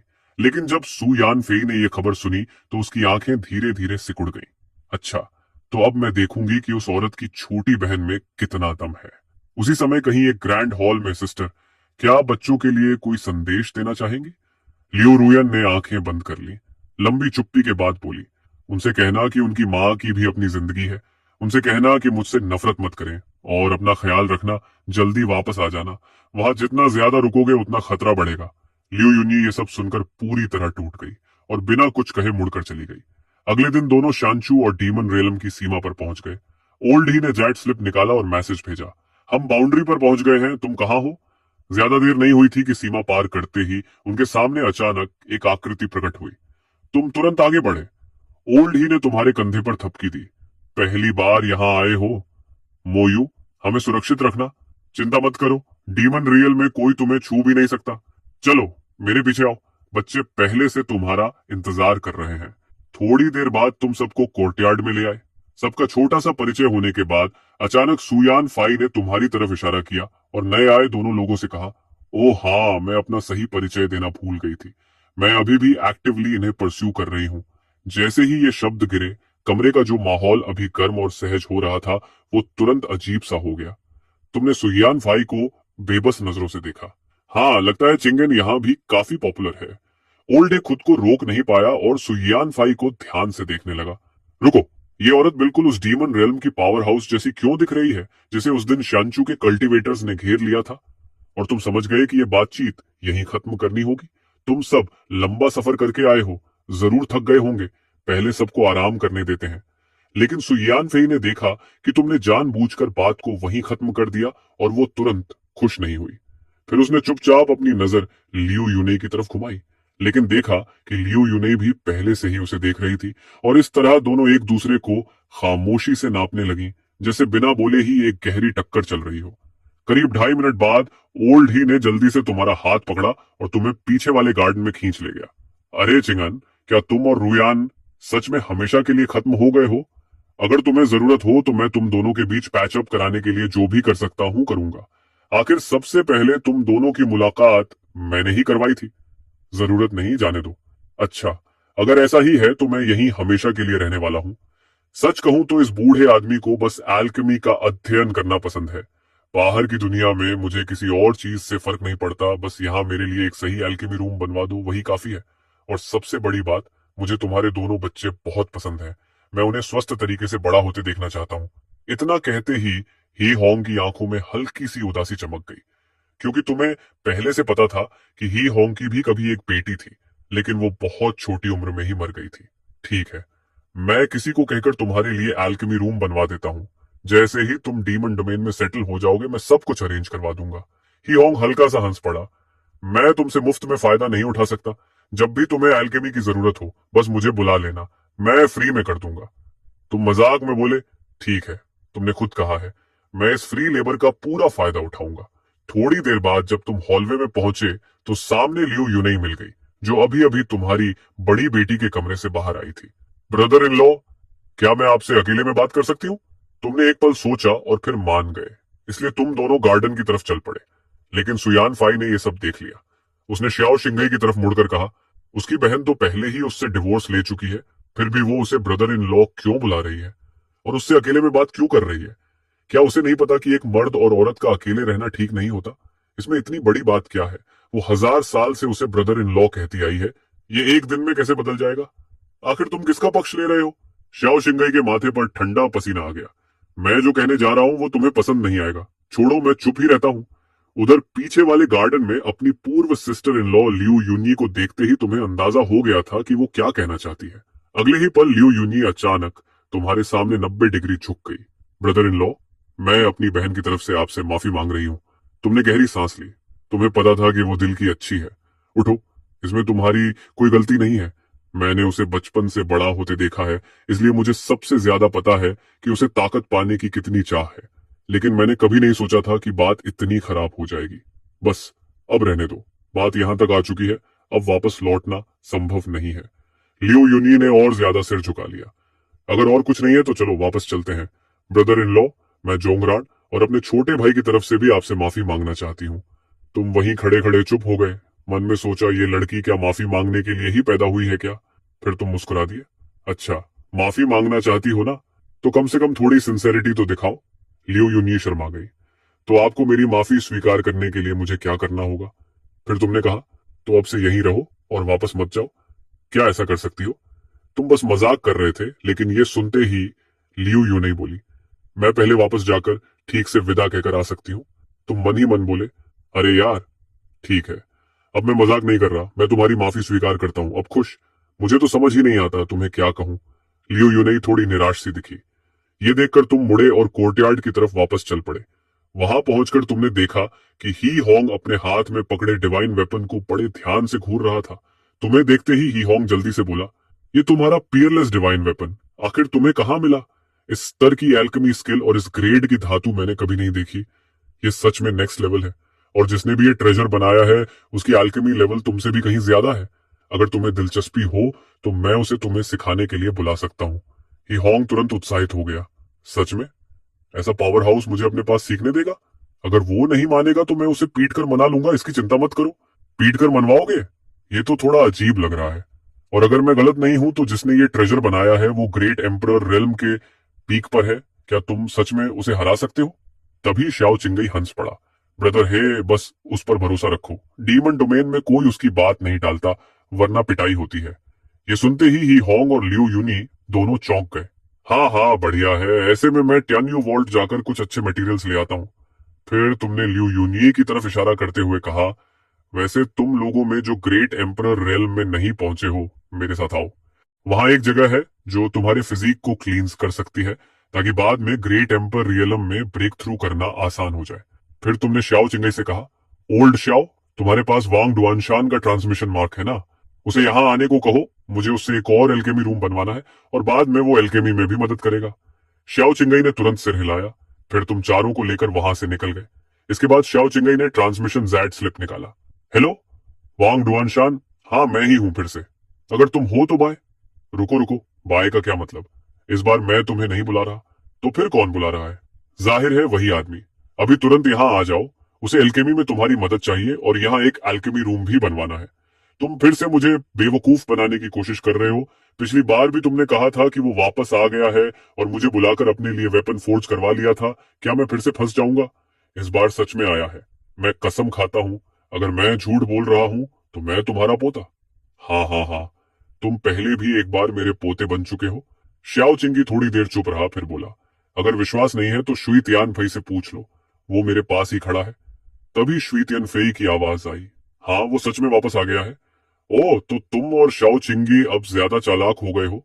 इस बार उसकी आवाज की नकल भी नहीं कर रहे, अब शुई तियान फई की आवाज कॉपी कर रहे हो। आवाज तो काफी असली लग रही है, लेकिन मैं फिर भी नहीं आ रहा। हाँ हाँ, अगर हिम्मत है तो आकर मुझे पीट लो। अगले ही पल उसने ट्रांसमिशन काट दिया। उसी समय डीमन डोमेन के पूर्वी बैरन लैंड्स के ऊपर आकाश में तुम खड़े थे। सामने के परिचित दृश्य को देखकर तुम्हारे चेहरे पर हल्की मुस्कान आ गई, क्योंकि यही वो जगह थी जहां से तुमने डीमन डोमेन में सबसे ताकतवर बनने की शुरुआत की थी। और वही जक्सन ब्लैक नाइट जो एक ही पल में ग्रेट एम्परर लेवल के एक्सपर्ट को मार सकता था, तुम्हें यही मिला था। फिर तुमने गंभीर नजरों से उन चारों को देखा और कहा, मेरे पास ही रहना। जब हम और अंदर जाएंगे तो मेरी एनर्जी शील्ड से बाहर मत जाना, वरना बची हुई डेमोनिक फ्लेम्स और लाशों की ऊर्जा तुम्हें चीर कर रख देगी। फिर तुमने सिर्फ लियू जिक्सवान की तरफ मुड़कर कहा, जिक्सवान, अपनी छोटी बहन का ध्यान रखना, उसे इधर उधर भागने मत देना। ये सुनते ही मियाओ मियाओ जल्दी से बोली, चिंता मत करो सिस, मैं अच्छे से बिहेव करूंगी। इन चारों में से केवल सन मिंगजी ही सच में समझता था कि टियान्यू डीमन कैवर्न कितना भयानक स्थान है। वहां कितने ही ग्रेट एम्परर गिर चुके थे, यहां तक कि पीक एक्सपर्ट्स भी कई मारे जा चुके थे। इसके बाद तुम चारों को लेकर रोशनी की एक लकीर बन गए और सीधा नीचे की ओर गिरते हुए उड़ गए। ऊपर से देखने वालों ने कहा, ये लोग क्या कर रहे हैं? ये तो सीधे स्काईफॉल डीमन केव के दिल में उड़ते जा रहे हैं। लगता है इन्हें मरने का शौक है। जब तुम उस विशाल गड्ढे में घुसे तो जरा भी धीमे नहीं हुए, बल्कि और तेज हो गए और पलक झपकते ही लगभग 3 मील की गहराई तक पहुंच गए। यही जगह ठीक है। तुमने हाथ हिलाया और तुरंत तुम्हारे चारों ओर लगभग 10 झांग के दायरे में एक विशाल लाइट शील्ड फैल गया। तुम लोग यहीं अपने शरीर को टेम्पर करो, मैं और अंदर जाकर कुछ मटेरियल्स लेकर आता हूं। इस शील्ड से बाहर मत निकलना, और अगर आसपास कोई दिखाई दे तो उसे इग्नोर करना। कोई ताकतवर इंसान तुम्हें नुकसान नहीं पहुंचा सकता। मियाओ मियाओ ने कहा, ठीक है डैड, मैं आपका इंतजार करूंगी। इतना कहकर तुम और गहराई में उड़ गए। पहले जब तुम अपनी पीक ताकत पर थे तब भी तुम मुश्किल से 35 मील तक ही जा पाते थे, लेकिन अब जब तुम वापस आ चुके थे तो तुमने सोचा कि इस बार बिल्कुल सबसे नीचे तक जाओगे और जितना हो सके उतना स्काई फॉल डिवाइन गोल्ड लेकर आओगे। लगभग 25 मील की गहराई पर पहुंचकर तुम हैरान रह गए, क्योंकि वहां एक बेहद खूबसूरत महिला खड़ी थी। तुमने उसे बस एक नजर देखा और बिना रुके उसके पास से गुजरते हुए और नीचे की ओर बढ़ गए। उसी समय उस महिला ने अपने पास एक काली रोशनी को बिजली की तरह गुजरते देखा और चौंक कर बोली, असंभव, इस गहराई पर कोई इतनी तेजी से नीचे कैसे उड़ सकता है? कुछ ही क्षण बाद तुम 35 मील की गहराई पर पहुंच गए, जहां तुम पहले ही सारा स्काईफॉल डिवाइन गोल्ड ले चुके थे। तुमने कहा, ठीक है, अब देखते हैं दोगुनी ताकत के साथ मैं कितना नीचे जा सकता हूं। 2.5 मिनट बाद तुम 45 मील की गहराई तक पहुंच गए और वहां से चक्की के पार्ट जितने बड़े स्काईफॉल डिवाइन गोल्ड के 2 टुकड़े इकट्ठा कर लिए। फिर तुमने नीचे झांका और कहा, लगता है ये केव कुल मिलाकर करीब 50 मील गहरी है, लेकिन इस गहराई पर दोगुनी ताकत भी काफी नहीं है। अब ताकत को 3 गुना करना पड़ेगा। अगले ही पल तुम्हारी कल्टीवेशन अचानक 3 गुना तक बढ़ गई और तुम मुस्कुराए। वाह, ताकतवर होना सच में अच्छा लगता है, क्योंकि सारी असहजता तुरंत गायब हो गई। करीब 15 मिनट बाद तुम स्काईफॉल डीमन केव के बिल्कुल तल तक पहुंच गए और गड्ढे के बीचों बीच हवा में तैरता हुआ स्काईफॉल डिवाइन गोल्ड का एक विशाल टुकड़ा दिखाई दिया। तुम्हारी आंखें चमक उठी। सिर्फ इस एक टुकड़े से ही ढेर सारी चीजें फोर्ज की जा सकती हैं। तभी तुमने ध्यान से उस गोल्ड को देखा तो उसके अंदर कुछ अजीब दिखाई दिया, एक पारदर्शी ऊर्जा का गोला जो ऐसे धड़क रहा था जैसे जिंदा हो। तुमने कहा, ये अंदर क्या है? ऐसा लग रहा है जैसे ये जिंदा हो। उसी पल उस ऊर्जा ने तुम्हारी तरफ एक भयानक हमला कर दिया। तुम हल्का सा मुस्कुराए। छोटी सी चीज है, लेकिन जिंदा भी है और काफी अग्रेसिव भी। तुमने बस एक हाथ हिलाया और उसकी सारी डरावनी शक्ति को उड़ा दिया। फिर बोले, देखता हूं असल में तुम हो क्या। तुम आगे बढ़े, लेकिन हर कदम पर उस गोल्ड के अंदर की ऊर्जा जोरदार लहरें निकालकर तुम्हें रोकने लगी। तुम हंसे, काफी जिद्दी हो। क्या सच में सोचती हो कि मुझे नुकसान पहुंचा सकती हो? जब तुम आखिर उस गोल्ड तक पहुंचे और अपनी डार्क पावर उससे छुआई तो उसके अंदर की ऊर्जा अचानक शांत हो गई। तुमने महसूस किया कि ये चीज जक्सियन ब्लैक फ्लेम से डर रही है। पहले भी जब तुम स्काईफॉल डिवाइन गोल्ड लेते थे तो उसी फ्लेम से उसकी ऊर्जा को दबा देते थे, लेकिन फिर भी तुम्हें समझ नहीं आया कि ये चीज आखिर है क्या। इसलिए तुमने सोचा इसे साथ ले जाना ही बेहतर होगा, शायद कोई और पहचान सके। इसी दौरान केव के 3 मील अंदर जहां तुम्हारी शील्ड थी, वहां 25 मील वाली वही महिला दूर से उस लाइट शील्ड को उत्सुकता से देख रही थी और सोच रही थी, ये क्या है, इतने कम कल्टीवेशन वाले लोग इसके अंदर जिंदा कैसे हैं? अचानक उसकी नजर लियू यूनाई पर टिक गई और वो बोली, रुको, इस लड़की के पास इनेट फॉर्मेशन फिजिक है। मेरी पूरी राइटियस टैलेंट में भी ऐसा कुछ नहीं है। अगर इतनी प्रतिभा है तो ये मेरी डिसाइपल बनेगी। आखिरकार मुझे अपना सक्सेसर मिल गया। लेकिन जैसे ही वो लियू यूनी के पास जाने लगी, उसकी आंखें अचानक ठंडी हो गईं, क्योंकि उसने महसूस किया कि लियू यूनई से इमॉर्टल रूइंस की स्पिरिचुअल एनर्जी निकल रही है। तभी लियू यूनई ने भी आंखें खोलकर उसकी तरफ देखा और पूछा, क्या आपको मुझसे कुछ काम है? तभी लाल कपड़ों वाली महिला का रवैया तुरंत बदल गया और उसने कहा, माफ करना, मैंने इमॉर्टल रेल्म की ऊर्जा महसूस की, इसलिए थोड़ा गुस्सा आ गया। असल में मैंने तुम्हारा इनेट फॉर्मेशन फिजिक देखा और मैं तुम्हें अपनी डिसिप्लिन बनाना चाहती हूँ। क्या तुम मुझसे मेरी सारी फॉर्मेशन टेक्निक्स सीखना चाहोगी? ये कहते हुए उसने अपनी शक्तिशाली राइटियस कल्टीवेशन ऑरा भी दिखा दी। लियू यूनी पूरी तरह चौंक गई, क्योंकि इमॉर्टल रूइंस में उसने जितने भी फॉर्मेशन मास्टर्स देखे थे, उनमें से कोई भी इस महिला जितना शक्तिशाली नहीं था। लियू यूनी के मन में लालच भी जाग गया और उसने पूछा, आप सच में मुझे अपनी डिसाइपल बनाना चाहती हैं? महिला बोली, हाँ, लेकिन पहले तुम्हें अपनी मौजूदा कल्टीवेशन खत्म करनी होगी और डीमन रियल्म की टेक्निक्स अपनानी होंगी। ये सुनते ही लियू यूनी का चेहरा उतर गया। तभी लियू जिक्सुआन जोर से बोली, आंटी, अभी जवाब मत देना, पहले डैड के लौटने का इंतजार करते हैं। लियू यूनी को यह बात ठीक लगी और उसने कहा, सीनियर, क्या हम मेरे ब्रदर इन लॉ के लौटने तक इंतजार कर सकते हैं? लाल कपड़ों वाली महिला ने पूछा, वो कब लौटेगा और क्या ये शील्ड तुमने बनाई है? लियू यूनई ने जवाब दिया, वो थोड़ी देर के लिए बाहर गए हैं और जल्दी ही लौट आएंगे और ये शील्ड मेरे ब्रदर इन लॉ ने बनाई है। यह सुनकर वह महिला हैरान रह गई, क्योंकि उसने इससे पहले इतनी अजीब फॉर्मेशन कभी नहीं देखी थी। उसका नाम लुओ दनहोंग था और वह डीमन रियल्म की सबसे शक्तिशाली फॉर्मेशन मास्टर मानी जाती थी। जिज्ञासा में उसने हाथ बढ़ाकर उस शील्ड को छू लिया, लेकिन अगले ही पल एक भयानक हमला उसकी तरफ टूट पड़ा। लू दानहोंग ने तुरंत अपनी सबसे मजबूत डिफेंसिव फॉर्मेशन खड़ी कर दी, लेकिन जब वह दबाव उससे टकराया तो जैसे पूरी दुनिया अंधेरी पड़ गई और लू दानहोंग को तुरंत पछतावा हुआ, क्योंकि वह मुश्किल से खुद को संभाल पा रही थी। तभी अचानक उसके पीछे एक आकृति प्रकट हुई और तुमने शांत आवाज में पूछा, हुआंग हाओ से तुम्हारा क्या संबंध है? डीमन रियलम का सबसे बड़ा फॉर्मेशन मास्टर वही है, क्या तुम उसकी डिसिप्लिन हो? लू दानहोंग हाफते हुए बोली, मैं उसकी डिसाइपल नहीं हूं, वो मेरा जूनियर ब्रदर है। जैसे ही उसने ये कहा, उसके ऊपर का दबाव तुरंत गायब हो गया। तुमने शांत स्वर में कहा, चूंकि तुम उसकी सीनियर सिस्टर हो और मैंने तुम में कोई दुश्मनी महसूस नहीं की, इसलिए मैं तुम्हें छोड़ रहा हूं। लू दानहोंग ने राहत की सांस ली, लेकिन जब उसने ऊपर देखकर तुम्हें ध्यान से देखा तो उसका चेहरा बदल गया और उसने पहचान लिया कि यही वही आदमी है जो 25 मील की गहराई पर उसके पास से बिजली की तरह निकल गया था। तुम अपनी बड़ी बेटी के पास गए, उससे पूरी बात सुनी और फिर लियू यूनी की तरफ देखकर बोले, अगर तुम उसे अपना मास्टर बनाना चाहती हो तो तुम्हें अपनी कल्चरेशन खत्म करने की जरूरत नहीं पड़ेगी, मैं उसे ठीक कर सकता हूँ। लियू यूनी थोड़ा असहज होकर बोली कि वह सच में यहाँ रहना चाहती है, लेकिन हमेशा के लिए रुक भी नहीं सकती।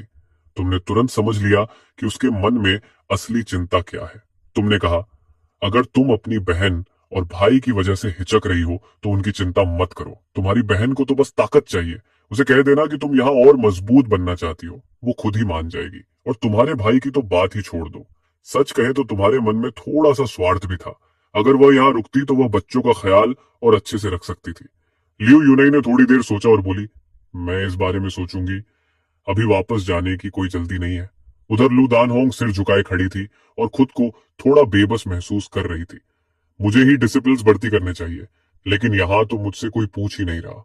जब उसने सिर उठाया तो देखा कि तुम उसके सामने खड़े हो। तुमने कहा, हम डीमन टूम सिटी जा रहे हैं, तुम भी चल रही हो? लुओ दानहोंग ने तुरंत सिर हिला दिया। फिर तुमने पूछा, वैसे तुम्हारी फॉर्मेशन स्किल्स तो उस बूढ़े हुआंग हाओ से भी कहीं बेहतर है, फिर उसने कभी तुम्हारा जिक्र क्यों नहीं किया? लुओ दानहोंग बोली, तुम तो मेरे जूनियर ब्रदर को जानते ही हो, उसे हमेशा सबके ध्यान का केंद्र बनना पसंद है। उसे डर था कि मैं डीमन रियलम की सबसे बड़ी फॉर्मेशन मास्टर का उसका खिताब छीन लूंगी, इसलिए उसने कभी किसी को मेरे बारे में नहीं बताया।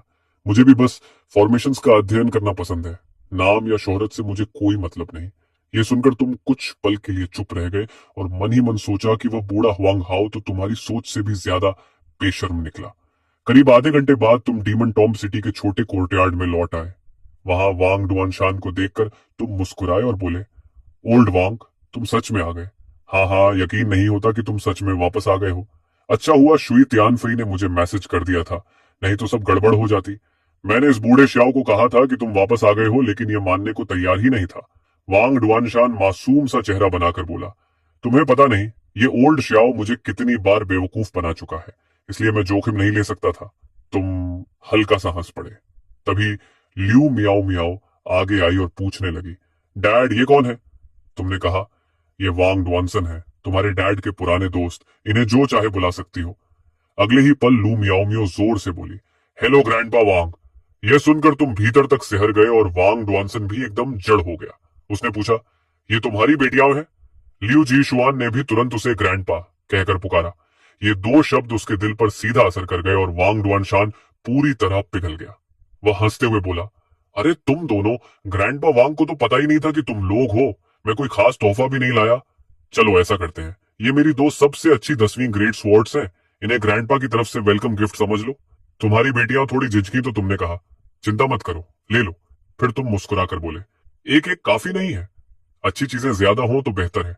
आखिर ग्रैंडपा यूं ही नहीं कहा गया था, लियू यूनई और सन मिंजी के लिए भी दो और चाहिए। वांग डुआनसन हंसते हुए बोला, हाँ हाँ, जितना चाहिए ले लो। ग्रैंडपा के पास और कुछ नहीं, बस हथियार ही हथियार हैं। दोनों लड़कियों ने कहा, धन्यवाद ग्रैंडपा वांग। वांग डुआनशान खुशी से चमक उठा। ये सब देखकर शाओ चिंगे और श्वे तियानफेई दोनों दंग रह गए, क्योंकि यह कंजूस बूढ़ा आज इतना उदार कैसे हो गया था। जब बेटियों ने हथियार रख दिए तो तुम हे होंग के पास गए और बोले, ओल्ड वांग, मैंने तुम्हें यहाँ इसलिए बुलाया है कि तुम्हें किसी से मिलवाऊं। ये हे होंग है, इमॉर्टल रूइंस से मेरे पुराने दोस्त। तुम दोनों पहले मिल चुके हो, है ना? वांग डुआनशान तुरंत गंभीर हो गया। हाँ, थोड़ी मुलाकात हुई थी, ये वेपन फोर्जिंग में काफी अच्छे हैं। तुमने कहा, बिल्कुल, मैंने तुम्हें इसलिए बुलाया है कि तुम कुछ ट्रेजर्स फोर्ज करने में मेरी मदद करो और इन्हें भी कुछ ट्रिक्स सिखाओ। वांग डुआनसन ने तुरंत हामी भर दी, लेकिन अगले ही पल उसे कुछ याद आया और उसने पूछा, रुको, तुम हथियार फोर्ज कर रहे हो? इस बार कोई बहुत ही दुर्लभ मटेरियल मिला है क्या? एक फौजर होने के नाते उसे रेयर मटेरियल्स के साथ काम करना बहुत पसंद था। तुमने कहा, इस बार काफी मिला है। ये कहते हुए तुमने सारा स्काई फॉल डिवाइन गोल्ड बाहर निकाल दिया। वांग डुआनशान की आंखें चमक उठी और वह बोला, इसके बाद तो मैं सिर्फ दुनिया का सबसे अच्छा फोर्जर नहीं रहूंगा, इतिहास का सबसे महान बन जाऊंगा, फिर कोई भी मुझ तक नहीं पहुंच पाएगा। तुमने सिर हिलाकर कहा, हमेशा की तरह पहले यह पता करो कि इससे कितने ट्रेजर्स बन सकते हैं, उनके प्लान्स बनाओ, फिर मैं चुनूंगा। इतना कहकर तुम लियू यूनई और लू दानहोंग के पास गए और बोले, तुम दोनों अपने मामले खुद तय कर लो। अगर तुम लंबे समय तक यहाँ रुकने का फैसला करती हो तो अपनी कल्टीवेशन बदलवाने के लिए मेरे पास आ जाना। लियू यूनई ने सिर हिला दिया और तुम वहां से चले गए। दूर खड़ी श्वे तियानफेई ये सब देख रही थी। जब उसने तुम्हें उस लाल कपड़ों वाली महिला से बात करते देखा तो उसके मन में अजीब सा एहसास हुआ, जैसे यह औरत शायद उसे तुमसे छीनने की कोशिश कर सकती है।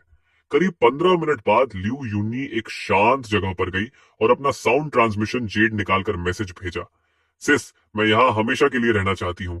केव में उसने अभी तक फैसला नहीं किया था, लेकिन लू दानहोंग से बात करने और लियू मियाओ मियाओ से 10वें ग्रेट स्वॉर्ड मिलने के बाद उसने मन बना लिया था। दूसरी तरफ लियू रुयान ने गहरी सांस ली और तुरंत अपने भाई लियू श्वन्यू को मैसेज भेजा। फिर जवाब दिया, वहां तुम्हारे साथ कुछ हुआ तो नहीं? तुम ठीक हो? लियू यूनी बोली, मैं बिल्कुल ठीक हूँ, बल्कि मुझे एक बहुत बड़ा अवसर मिला है। ब्रदर इन लॉ की मदद से मैंने इनेट फॉर्मेशन फिजिक जागृत कर लिया है।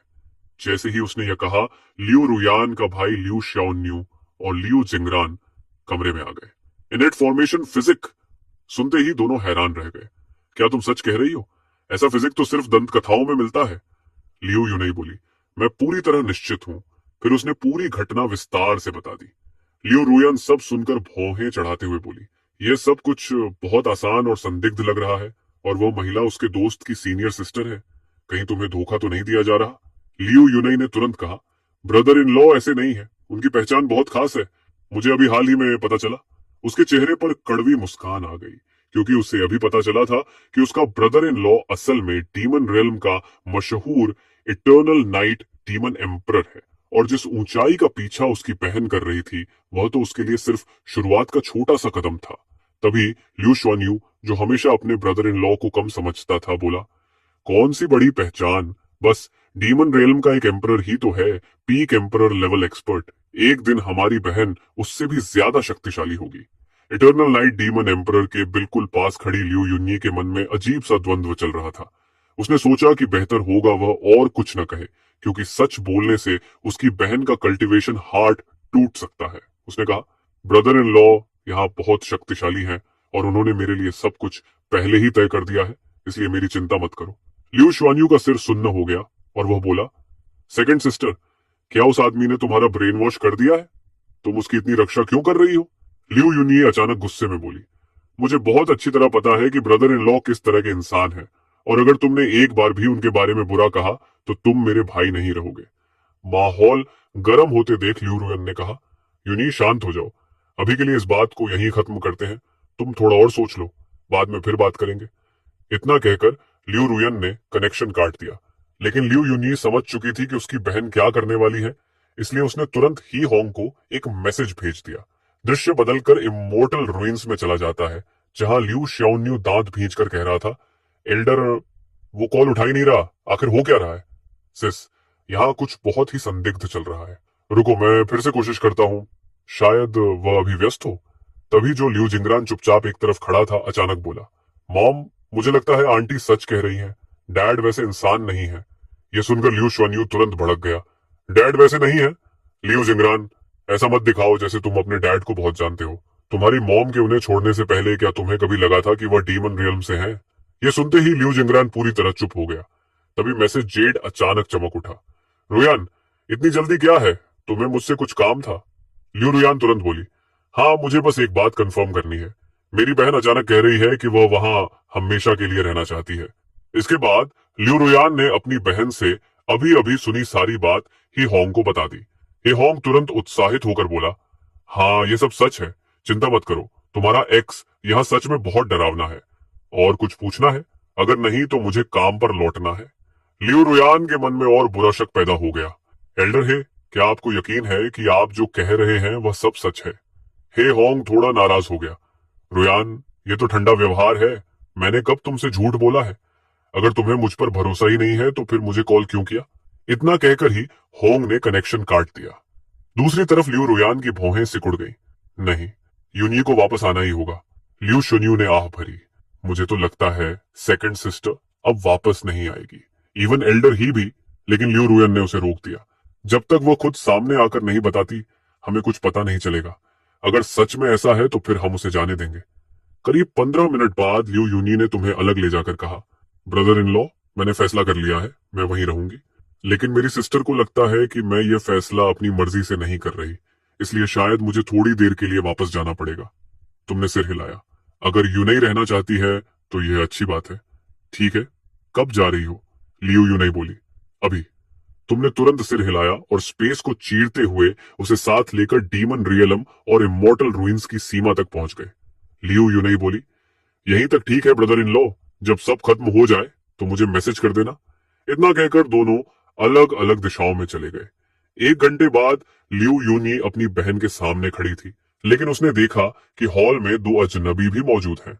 उनमें से एक जांग हुआयरन था, जो इमोर्टल रूइंस का सबसे शक्तिशाली फॉर्मेशन मास्टर माना जाता था, और दूसरा एक पीक एम्परर रेल्म कल्टीवेटर था जो सोल आर्ट्स में माहिर था। लिu युन्यी ने लंबी सांस ली, क्योंकि उसे पहले ही अंदाजा हो गया था कि यहाँ क्या होने वाला है। वह बोली, सिस, मैं यहाँ सिर्फ एक बात साबित करने आई हूँ, मैं वहां बिल्कुल सुरक्षित हूँ और मैं खुद आकर विदा कहना चाहती थी। अब जब दोनों काम हो गए हैं तो मुझे वापस जाना चाहिए। लिu रुयान ने तुरंत कहा, रुको, इससे बस इतना साबित होता है कि तुम खतरे में नहीं हो, लेकिन यह साबित नहीं होता कि तुम्हारे साथ कोई मैनिपुलेशन नहीं हुआ। तभी लिu युन्यी का शरीर एक अजीब रोशनी से चमकने लगा। वह बोली, तो अभी देख लो, क्या मैं झूठ बोल रही हूँ? क्या यह इनेट ट्रू बॉडी नहीं है? लेकिन जियांग हुआरेन की आंखों में लालच साफ दिख रहा था। उसने लिन चिंगशू की तरफ इशारा किया और लिन चिंगशू तुरंत समझ गई। वह आगे बढ़ी और बोली, ठीक है, मान लेते हैं कि तुम्हें धोखा नहीं दिया गया, लेकिन फॉर्मेशन सीखने के लिए तुम्हें डीमन रियल्म जाने की क्या जरूरत है? मैं तुम्हें मिलवाती हूँ। ये हैं जांग हुआयरन, इमॉर्टल रूइंस के सबसे महान फॉर्मेशन मास्टर। जांग हुआयरन घमंड से बोला, डीमन रेलम का सबसे बड़ा फॉर्मेशन मास्टर, उसे मेरे सामने आने दो, मैं उसे एक कीड़े की तरह कुचल दूंगा। यह सुनकर लियू यूनई के अंदर गुस्से की लहर उठ गई। उसने कहा, सीनियर, मैंने आपकी सबसे बेहतरीन फॉर्मेशन देखी है और डीमन रियलम वाले के सामने उसकी तुलना ही नहीं हो सकती। अगर इससे आपको बुरा लगे तो मैं माफी चाहती हूँ। जियांग हुआरेन मुश्किल से खुद को संभाल पाया और बोला, ठीक है, मैं तुम्हारे स्तर तक नहीं गिरूंगा, लेकिन बाद में रोते हुए मेरे पास मत आना। लिन चिंगशू ने देखा कि बात बिगड़ रही है, इसलिए उसने तुरंत तरीका बदल दिया। वह बोली, अगर तुम अब भी अपने फैसले पर अड़ी हो तो कम से कम अपनी सिस्टर को सुकून दे दो। ये फेलो डाओइस्ट तुम्हारी सोल रीडिंग कर लेंगे, क्या कहती हो? लियू यूने को छुपाने जैसा कुछ नहीं था, इसलिए उसने तुरंत सिर हिला दिया। ठीक है। वह बूढ़ा कल्टीवेटर आगे आया, उसकी उंगली पर सुनहरी रोशनी की किरण चमकी और उसने उसे सीधे लियू यूनी के मन में भेज दिया। कुछ क्षण बाद उसने चुपचाप लिन चिंगशुए को कहा, फेलो दाओइस्ट लिन, इसकी सोल बिल्कुल सामान्य है। लिन चिंगशुए की भौं तुरंत सिकुड़ गई। थोड़ी देर चुप रहने के बाद उसने आंखें संकरी कर ली और बोली, फेलो डाओइस्ट जिया, जैसा मैंने कहा था वैसा ही करो। मैंने कंफर्म कर लिया है, इसकी सोल पर एक खास सीक्रेट टेक्निक से छेड़छाड़ की गई है। उसी क्षण लियू यूने सब समझ गई कि लिन चिंगशू ने उसके खिलाफ जाल बिछाया है। लिन चिंगशू तुरंत बोली, देखा, मैंने कहा था ना कि मामला इतना आसान नहीं है। रोयान, हम तुम्हारी बहन को डीमन रियलम वापस नहीं जाने दे सकते। लियो रोयान गहरी सोच में पड़ गई और बोली, यूनई, मुझे भी लग रहा था कि तुम्हारे साथ कुछ ठीक नहीं है। कुछ समय इमॉर्टल रूइंस में ही रहो, ठीक है? यह सुनकर लियू यूनी का दिल टूट गया।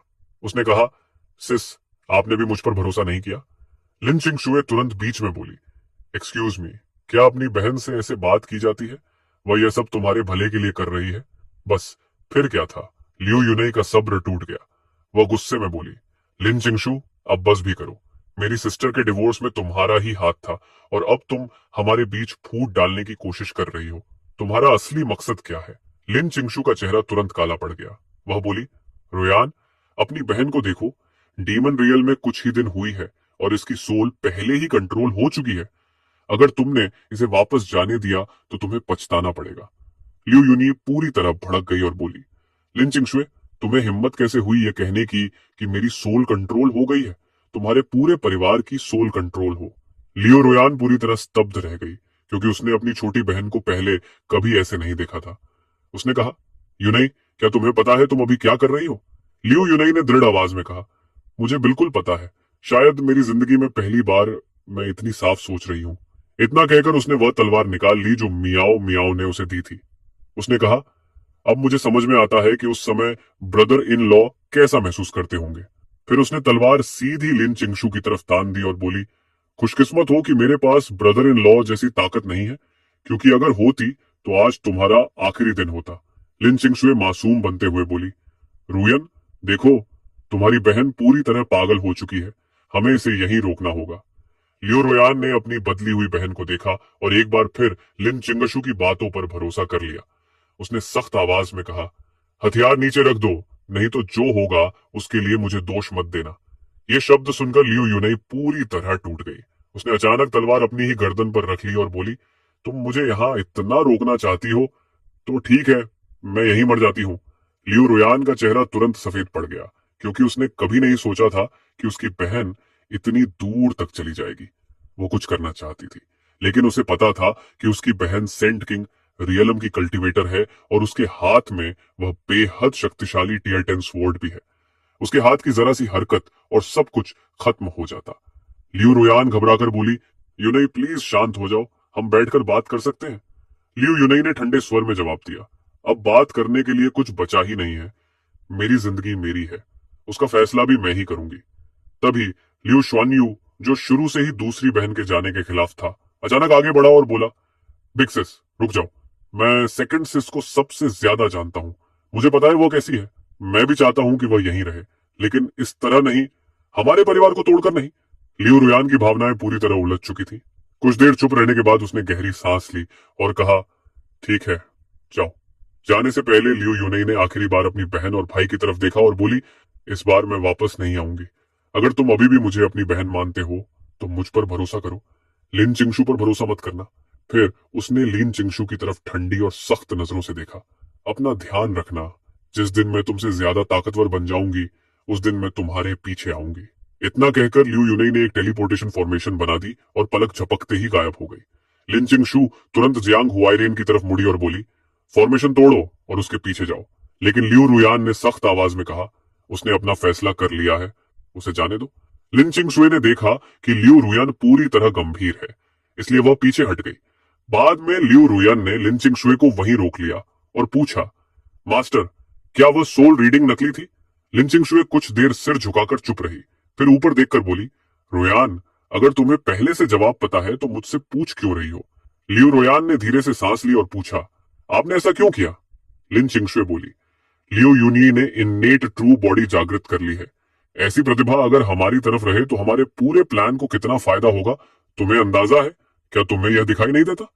लियो रुयान अचानक फट पड़ी, वो मेरी बहन है, कोई औजार नहीं।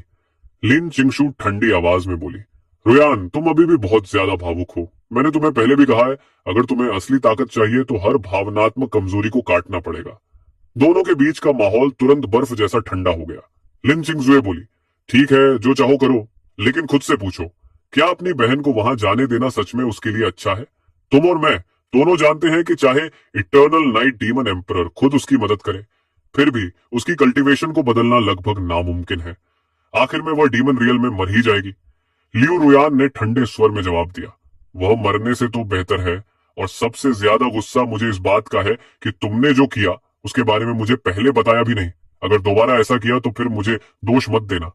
लिन जिंगशू की भौहें सिकुड़ गईं। अब यह मुझे धमकी दे रही है, लगता है खुद को बहुत बड़ा समझने लगी है। उधर डीमन रेल्म और इमॉर्टल रूइंस की सीमा पर लियू यूनिये ने तुम्हें देखते ही राहत की सांस ली। ब्रदर इन लॉ, क्या आप सच में मेरी कल्टीवेशन बदल सकते हैं? तुम मुस्कुराए, क्या मैंने कभी तुमसे झूठ बोला है? अभी कर देता हूं। अगले ही पल तुम उसे लेकर कोर्टयार्ड में लौट आए। वहां लू दानहोंग पहले से इंतजार कर रही थी।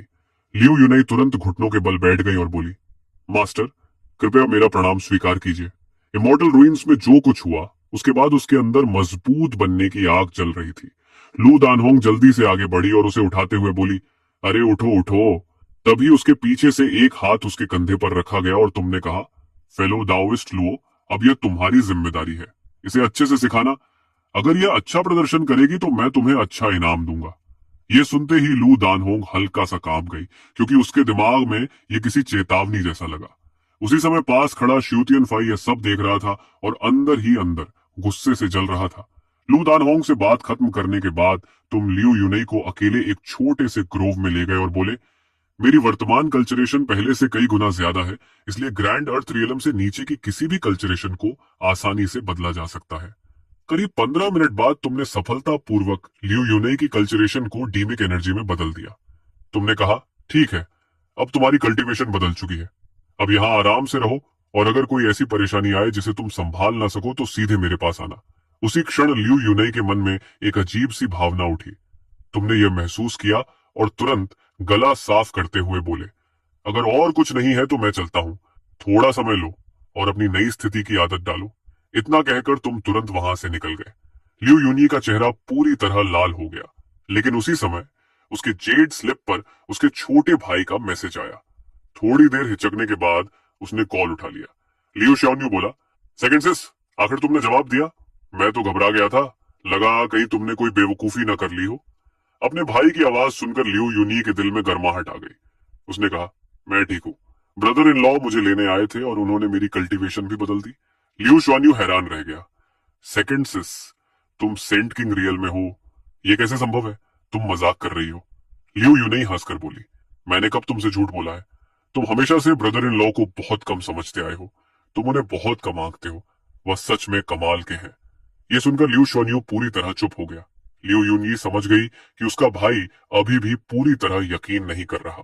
उसने कहा, लिटिल ब्रो, मुझसे वादा करो कि मैं जो बताने वाली हूं वह बिग सिस को नहीं बताओगे, तब मैं तुम्हें एक ऐसी बात बताऊंगी जिससे सब कुछ तुरंत समझ आ जाएगा।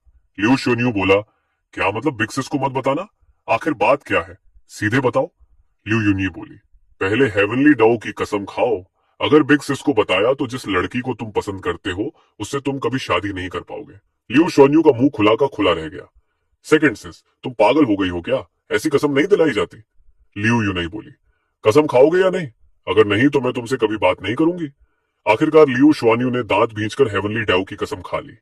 ठीक है, अब खुश? तब लियू युन्नी हकलाते हुए बोली, ब्रदर इन लॉ वही तुम्हारे आइडल हैं, डीमन रियल्म के इटर्नल नाइट डीमन एम्परर। ये सुनते ही लियू शुन्यू ने तुरंत मैसेज भेजा, सेकंड सिस, क्या तुम मेरा मजाक उड़ा रही हो? लियू युन्नी बोली, मैंने कब तुमसे झूठ बोला है? और सोचो, क्या तुम्हें नहीं लगा कि इमॉर्टल रूइंस में जो डिवाइन सोर्ड मैंने निकाली थी वह कहां से आई थी? वह ट्रांसेंडेंट ग्रेट सोर्ड जो मेरे पास थी। और क्या तुमने इमॉर्टल रूइंस में उनसे ज्यादा ताकतवर किसी को देखा था? सच तो यह है कि ऐसी तलवारें तो मियाओ मियाओ और जिक्सुआन के लिए सिर्फ खिलौने हैं, वे उनसे बस खेलती हैं। ये सुनते ही लियो शुआन्यू को अपनी गलती का एहसास हुआ और उसने खुद को जोर से थप्पड़ मार लिया। फिर बोला, सिस, क्या मैं तुमसे एक बात पूछ सकता हूं? क्या ब्रदर इन लॉ अब मुझसे पूरी तरह नफरत करते हैं? क्या उनके दिल में मेरे लिए बिल्कुल भी अच्छा एहसास नहीं बचा? क्या अब सब ठीक करना बहुत देर हो चुकी है? लियो युन्नी ने कहा, ठीक है, कम से कम तुम्हें अपनी गलती का एहसास तो है। मैं कोशिश करूंगी कि आगे से ब्रदर इन लॉ के सामने तुम्हारे लिए अच्छी बात कह सकूं। लियो शुआन्यू तुरंत बोला, हाँ हाँ धन्यवाद सिस, बहुत बहुत धन्यवाद, तुम सच में मेरी फेवरेट सिस्टर हो। वाह! ये कहते ही लियो शुआन्यू हंस पड़ा। लियो युनई थोड़ा अजीब महसूस करते हुए हल्का सा हंस दी, क्योंकि जब उसका छोटा भाई बेकार की बातें नहीं करता था तब वह सच में काफी अच्छा लगता था। उसी समय लियू शुआन्यू ने सोचा कि थोड़ा और जानकारी निकाल ली जाए, इसलिए उसने कैजुअली पूछा, हाँ सिस, हे होंग, इन दिनों कैसे हैं? वो तो ब्रदर इन लॉ के बहुत करीबी हैं, अभी तो उनकी जिंदगी मजे में चल रही होगी, है ना? लियू युन्नी ने बिना सोचे जवाब दिया, old he, brother in law की मदद से उन्हें जल्द ही पूरे कैनियन कॉन्टिनेंट का सबसे शानदार फोर्जिंग चेंबर मिलने वाला है। और उससे भी बड़ी बात यह कि डीमन रियल्म का सबसे शक्तिशाली वेपन फोर्जर खुद उन्हें एडवांस्ड फोर्जिंग टेक्निक्स सिखा रहा है। ये सुनते ही लियू शुआन्यू की आंखों में जलन साफ दिखाई देने लगी और वह बोला, वाह, उस आदमी की तो किस्मत खुल गई। नहीं नहीं सिस, मैं अभी बिग सिस को बताता हूँ, मैं भी तुम्हारे पास आना चाहता हूँ। लेकिन लियू यूनई तुरंत गंभीर हो गई और बोली, बिल्कुल नहीं, अभी सही समय नहीं है। असल में मैंने तुमसे संपर्क एक और वजह से किया है। लिन चिंगशू से सावधान रहना और शेन रेन का भी ध्यान रखना। मुझे हमेशा से लगता है कि लिन चिंगशू कुछ ना कुछ खेल खेल रही है। मैं यहाँ अपनी ताकत जितनी जल्दी हो सके बढ़ाऊंगी, बस मेरा इंतजार करना, मैं जरूर वापस आऊंगी। ये सुनकर लियू शुआन्यू भी गंभीर हो गया और सिर हिलाकर बोला, समझ गया, मैं अपना और जेंगरेन दोनों का ध्यान रखूंगा। लियू युनी ने कहा, ठीक है, अब बात यहीं खत्म करते हैं। और उसने ट्रांसमिशन तुरंत काट दिया। अगले ही सुबह वांग डॉनसन तुम्हें ढूंढते हुए आया और आते ही उसने तुम्हारे हाथ में एक ब्लूप्रिंट थमा दिया। उसने कहा, जरा इसे देखो, इसमें जो डिजाइन हैं सब हेवनली मेट्रॉइड डिवाइन गोल्ड से फोर्ज किए जा सकते हैं। इनमें से 10 चीजें चुन लो। तुम थोड़ा चौंक गए और बोले, 10? इतने सारे? वांग डॉनसन ने हंसते हुए कहा, अगर आर्मर को छोड़ दो तो शायद कुछ और भी बना सकते हो। लेकिन तुमने तुरंत सिर हिलाते हुए कहा, आर्मर तो जरूरी है, मेरी बेटी के लिए भी एक सेट चाहिए। इसके बाद तुमने ब्लूप्रिंट लेकर ध्यान से देखना शुरू किया। सब कुछ देखने के बाद तुमने वंग दुआनशान से पूछा, अभी डीमन रेल्म में कौन से बाजारों में टाइम आर्टिफैक्ट्स मिलते हैं? मैं अपने बच्चे के लिए एक लेना चाहता हूँ। असल में तुम ये जानना चाहते थे कि कहीं वांग डॉनसन के पास ऐसा आर्टिफैक्ट खुद तो नहीं है। वांग डॉनसन ने तुरंत कहा, क्या मैंने तुम्हें पहले एक नहीं दिया था? वही टाइम आर्टिफैक्ट जिसका फ्लो रेट 1:100 था। तुम थोड़ा झेप कर हंस दिए और बोले, जब मैं डीमन एम्परर पैलेस छोड़कर जा रहा था तब मैंने वह आर्टिफैक्ट अपने अप्रेंटिस को दे दिया था, इसलिए अभी मेरे पास नहीं है। यह सुनकर वंग द्वंशन को अचानक कुछ याद आया और वह बोला, लेकिन कुछ समय पहले मैंने मोलियो एकेडमी के लिए एक खास आर्टिफैक्ट बनाया था। उसका टाइम फ्लो रेट तो लगभग वही है जैसा मैंने तुम्हें दिया था, लेकिन सुना है कि अगर उसे एकेडमी के treasure time speed grinding flow के साथ मिलाकर इस्तेमाल किया जाए तो उसका रेट 1:300 तक पहुंच सकता है। तुमने हल्के से सिर हिलाया और कहा, समझ गया, अफसोस है, लगता है मुझे कोई और तरीका सोचना पड़ेगा। इतना कहकर तुम श्याओ चिंगई की तरफ मुड़े और बोले, ओल्ड श्याओ, मुझे याद है कि तुम अपने कुछ डिसाइपल्स को मोलियो एकेडमी में ट्रेनिंग के लिए भेजते थे। अब तक उन्होंने अच्छी प्रगति कर ली होगी। मैं सोच रहा हूं कि अपनी दोनों बेटियों को भी कुछ समय के लिए वहां भेज दूं ताकि वे अपने जैसे टैलेंटेड बच्चों के साथ रह सकें। तुम्हें क्या लगता है, ये विचार तुम्हें इसलिए आया क्योंकि पहले तुमने एक जीनियस डिसाइपल को पूरी तरह अकेलेपन में ट्रेन किया था और वह भले ही बहुत ताकतवर बन गया था, लेकिन साथ ही वह एंटी सोशल और बेहद हिंसक भी बन गया था। इसलिए तुम अपने बच्चों को उस तरह नहीं पालना चाहते थे।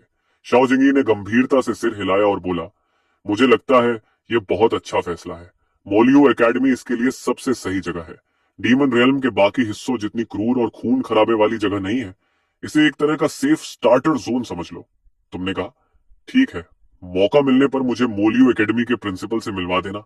श्याओ चिंगई की आंखों में शरारती चमक आ गई और वह मुस्कुराते हुए बोला, वैसे वह बूढ़ा आज रात वापस आ रहा है, क्यों ना आज रात उसे अचानक पकड़ लें। मेरा मतलब है उससे मिलने चलते हैं। तुमने कुछ नहीं कहा, लेकिन तुम दोनों पुराने चालाक लोमड़ियों की तरह एक ही समय पर मुस्कुरा दिए। योजना तय होते ही तुमने लू दानहोंग को ढूंढा और उससे मोलियो एकेडमी तक एक टेलीपोर्टेशन अरे बनाने को कहा, ताकि भविष्य में बच्चे आसानी से घर आ जा सके। उसी शाम तुम और श्याओ चिंगई चुपचाप मोलियो एकेडमी के अंदर घुस गए। श्याओ चिंगई ने एक ट्रांसमिशन जेड स्लिप निकाला और कहा, श्याओ शू, तुम्हारा मास्टर आ गया है, आकर हमें रास्ता दिखाओ। करीब 2.5 मिनट बाद एक मिडिल एज्ड आदमी दौड़ता हुआ तुम्हारे पास आया। उसका नाम सोंग शू था और वह मोलियो एकेडमी का 2 स्टार इंस्ट्रक्टर था। वो उत्साह से बोला, मास्टर, आप आखिर आ ही गए। क्या वह बूढ़ा जल्दी वापस आ गया? श्याओ चिंगई ने कहा, अभी नहीं, लेकिन ज्यादा देर नहीं लगेगी। सोंग शू बोला, तो आइए। और वह तुम्हें अंदर ले जाने लगा। श्याओ चिंगई के मन में उस समय जबरदस्त उत्साह था, क्योंकि पहले जब वह अकेले आता था तो वह बूढ़ा उसकी बात नहीं मानता था, लेकिन आज वह तुम्हें साथ लाया था और उसे पूरा भरोसा था कि इस बार वह बूढ़ा जिद नहीं करेगा। सोंग शू चुपचाप तुम्हें अकेडमी के अंदर ले गया, लेकिन उसी समय अकेडमी के सूट्रा डिपोजिटरी में बैठे एक बूढ़े आदमी ने अचानक आंखें खोल दी। ये बूढ़ा कोई और नहीं बल्कि मोलियो एकेडमी का वाइस प्रिंसिपल लियू शिंगशू था। उसने तुरंत एक ट्रांसमिशन जेड स्लिप निकाला और मैसेज भेजा, डेमन एम्पर को प्रणाम, जिस आदमी को आप ढूंढ रहे थे वह यहाँ मोलियो एकेडमी में दिखाई दिया है और वह श्याओ चिंगई के साथ है। दूसरी तरफ से जवाब आया, बहुत अच्छा, तुम्हें इसका इनाम मिलेगा। यह मैसेज भेजने वाला डीमन रियलम का वर्तमान शासक लोन डीमन एम्परर था। वह इस दिन का बहुत लंबे समय से इंतजार कर रहा था। उसने धीरे से कहा, मास्टर, आप इतने निर्दयी कैसे हो सकते थे? आप बिना कुछ कहे चले गए, बस एक चिट्ठी छोड़ दी। क्या आपको पता है इन सालों में मैंने क्या सहा है? फिर उसका चेहरा अचानक ठंडा हो गया और उसने कहा, अब इंतजार करो, मेरी ताकत पहले से 10 गुना ज्यादा हो चुकी है और इस बार मैं आपको दिखाऊंगा कि मैं क्या बन चुका हूं। उधर मोलियो एकेडमी के एक कमरे में श्याओ चिंगई एक सफेद बालों वाले बूढ़े के सामने खड़ा था। वह बूढ़ा कोई और नहीं बल्कि एकेडमी का प्रिंसिपल लियू शिवे था। लियू शिवे ने ठंडी नजर से देखकर कहा, ओह, तो तुम हो शो चिंगे। ये मत समझना कि सिर्फ उस आदमी को साथ लाने से मैं तुम्हारी बेवकूफी भरी मांगे मान लूंगा। श्याओ चिंगी मुस्कुराया और बोला, इस बार बात मैं नहीं करने वाला, वह करेगा। तभी तुम आगे बढ़े और शांत आवाज में बोले, प्रिंसिपल लियू, जब आप जानते हैं कि मैं कौन हूं तो मैं सीधे मुद्दे पर आता हूं। पहली बात, कल से मेरी बेटी मोलियो एकेडमी में ट्रेनिंग करेगी। दूसरी बात, जब भी जरूरत हो उसे एकेडमी के time artefact time speed grinding flow का इस्तेमाल करने की अनुमति होगी। अगर आप इन दोनों शर्तों को मान लेते हैं तो मैं आपके लिए एक काम करूंगा। यह सुनकर लियू शिवे पूरी तरह हैरान रह गया, क्योंकि उसे उम्मीद ही नहीं थी कि तुम्हारी बेटी भी है और तुम ऐसी शर्तें रखोगे। लेकिन थोड़ी देर बाद उसने सख्त आवाज में जवाब दिया, कल से? यह असंभव है। नए स्टूडेंट्स की अगली परीक्षा 3 साल बाद होगी। परीक्षा पास करो तभी यहाँ ट्रेनिंग मिलेगी। और दूसरी शर्त, बिल्कुल नामुमकिन, लियू शिवे ने सख्त स्वर में कहा, टाइम स्पीड ग्राइंडिंग फ्लो हमारी एकेडमी का सबसे कीमती ट्रेजर है। इसे किसी को भी यूं ही इस्तेमाल करने नहीं दिया जा सकता। ये सुनते ही कमरे में अचानक गहरी खामोशी छा गई। श्याओ चिंगी की आंख हल्की सी फड़क गई, क्योंकि उसे यकीन ही नहीं हो रहा था कि यह बूढ़ा सच में हर किसी के साथ इतना ही सख्त रहता है। उसने मन ही मन सोचा कि ओल्ड लियू तो किसी को भी जरा सा फेस नहीं देता। लियू शिवेई ने दृढ़ आवाज में कहा, नियम तो नियम होते हैं, तुम चाहे जो भी हो, मेरा जवाब वही रहेगा। बाहर से वह पूरी आत्मविश्वास से बोल रहा था, लेकिन अंदर ही अंदर वह काफी घबरा चुका था। लेकिन उसे उम्मीद नहीं थी कि तुम अचानक शांत स्वर में कहोगे, ठीक है, अगर रास्ता बंद है तो चलो वापस चलते हैं, मेरी बेटी शायद मुझे याद कर रही होगी। यह सुनकर लियू शिवे सच में चौंक गया। उसने सोचा, इटर्नल नाइट डीमन एम्परर इतनी आसानी से पीछे हट रहा है। तभी अगले ही पल शाओ चिंगे बोल पड़ा, रुको, क्या हम सच में ऐसे ही चले जाएंगे? मुझे तो यह बिल्कुल भी अच्छा नहीं लग रहा। क्यों ना पहले इसे थोड़ा पीट लें फिर चले जाएं। तुम हल्का मुस्कुराए और बोले, अगर यह अपने नियमों की इतनी परवाह करता है तो इसे पीटने से भी कुछ नहीं बदलेगा। लेकिन मेरे पास एक और तरीका है। फिर तुमने उस भयानक ऊर्जा के गोले की तरफ देखा और कहा, जब से हम यहाँ आए हैं ये चीज उस टाइम स्पीड ग्राइंडिंग फ्लो को देखकर ललचा रही है। अगर मैं इसे चुपचाप छोड़ दूं तो यह अकेले इसे संभाल नहीं पाएगा। और जब ऐसा होगा शायद ये खुद मेरे पास आकर मदद मांगेगा, और अगर तब भी नहीं माना तो नियम तो सिर्फ निर्जीव चीजें हैं, इंसान को उनके साथ मरने की जरूरत नहीं होती। ये सुनते ही लियो शिवेई की नजर तुरंत उस डरावनी ऊर्जा पर टिक गई। उसके बूढ़े चेहरे की मांसपेशियां हल्की सी फड़क गईं, क्योंकि उस ऊर्जा से उसे साफ महसूस हो रहा था कि वह आस पास की हर चीज को निगल जाने की भूख रखती है। तभी श्याओ चिंगई ने जानबूझकर ऊंची आवाज में कहा, ठीक है, चलो यहां से निकलते हैं, अब और क्या इंतजार करना। यह सुनकर लियो शिवेई सच में घबरा गया और तुरंत 2 बार नकली खांसी करके बोला, रुको, तुम दोनों जरा ठहरो। मैं बस सोच रहा था कि शायद कुछ नियमों में थोड़ी बहुत गुंजाइश निकाली जा सकती है, लेकिन पहले तुम्हें मेरे लिए एक काम करना होगा। तुम और श्याओ चिंगई एक दूसरे की तरफ देखे और समझ गए कि यह बूढ़ा बहुत जल्दी मान गया। तुमने तुरंत वह ऊर्जा का गोला वापस रख दिया और बोले, ठीक है, बताओ क्या करना होगा। लियू शिवेई ने हाथ आगे बढ़ाया और उसकी हथेली में एक खुरदुरा गहरे रंग का प्राचीन धातु का टुकड़ा था। उसने कहा, आज रात मैं इसी चीज को लेने के लिए वापस आया हूं। मैं इसे टियनयू डीमन केव में लगभग 30 ली अंदर ले जाकर हंटिंग एमरल्ड वाइन्स से टेम्पर करवाने वाला था। फिर उसने सीधे तुम्हारी तरफ देखा और बोला, चूंकि तुम वापस आ गए हो, ये ट्रेजर तुम ले जाओ। जितना गहरा जा सको उतना अंदर जाओ और कम से कम 1 घंटे तक वहीं रहो। अगर हो सके तो तब तक रुको जब तक इसके ऊपर बने पैटर्न्स सुनहरे रंग के न हो जाए। तुमने बिना किसी झिझक के तुरंत मान लिया, क्योंकि तुम्हारी वर्तमान ताकत के लिए यह तो बच्चों का खेल था। लेकिन जैसे ही तुम उस धातु को लेने के लिए हाथ बढ़ाने लगे, लियू शिवेई ने अचानक हाथ पीछे खींच लिया और बोला, रुको, तुमने जो दूसरी शर्त पहले रखी थी उसमें एक समस्या है। उस टाइम स्पीड ग्राइंडिंग फ्लो को एक्टिवेट करने में काफी रिसोर्सेज लगते हैं। क्या तुम सच में उम्मीद करते हो कि हमारी मोलियो एकेडमी ही उसका खर्च उठाए? शाओ चिंगी यह सुनकर बिल्कुल निरुत्तर हो गया। फिर उसने कहा, क्या तुम सच में कह रहे हो कि इटर्नल नाइट डीमन एम्परर तुम्हें कुछ रिसोर्सेज भी नहीं दे सकता? तुम थोड़ा असहज होकर हंस पड़े और बोले, सच कहूं तो इस समय मेरे पास सच में इतने डीमन क्रिस्टल्स नहीं है। मुझे अभी पता चला कि मेरे जमा किए हुए क्रिस्टल्स पहले ही जल चुके हैं।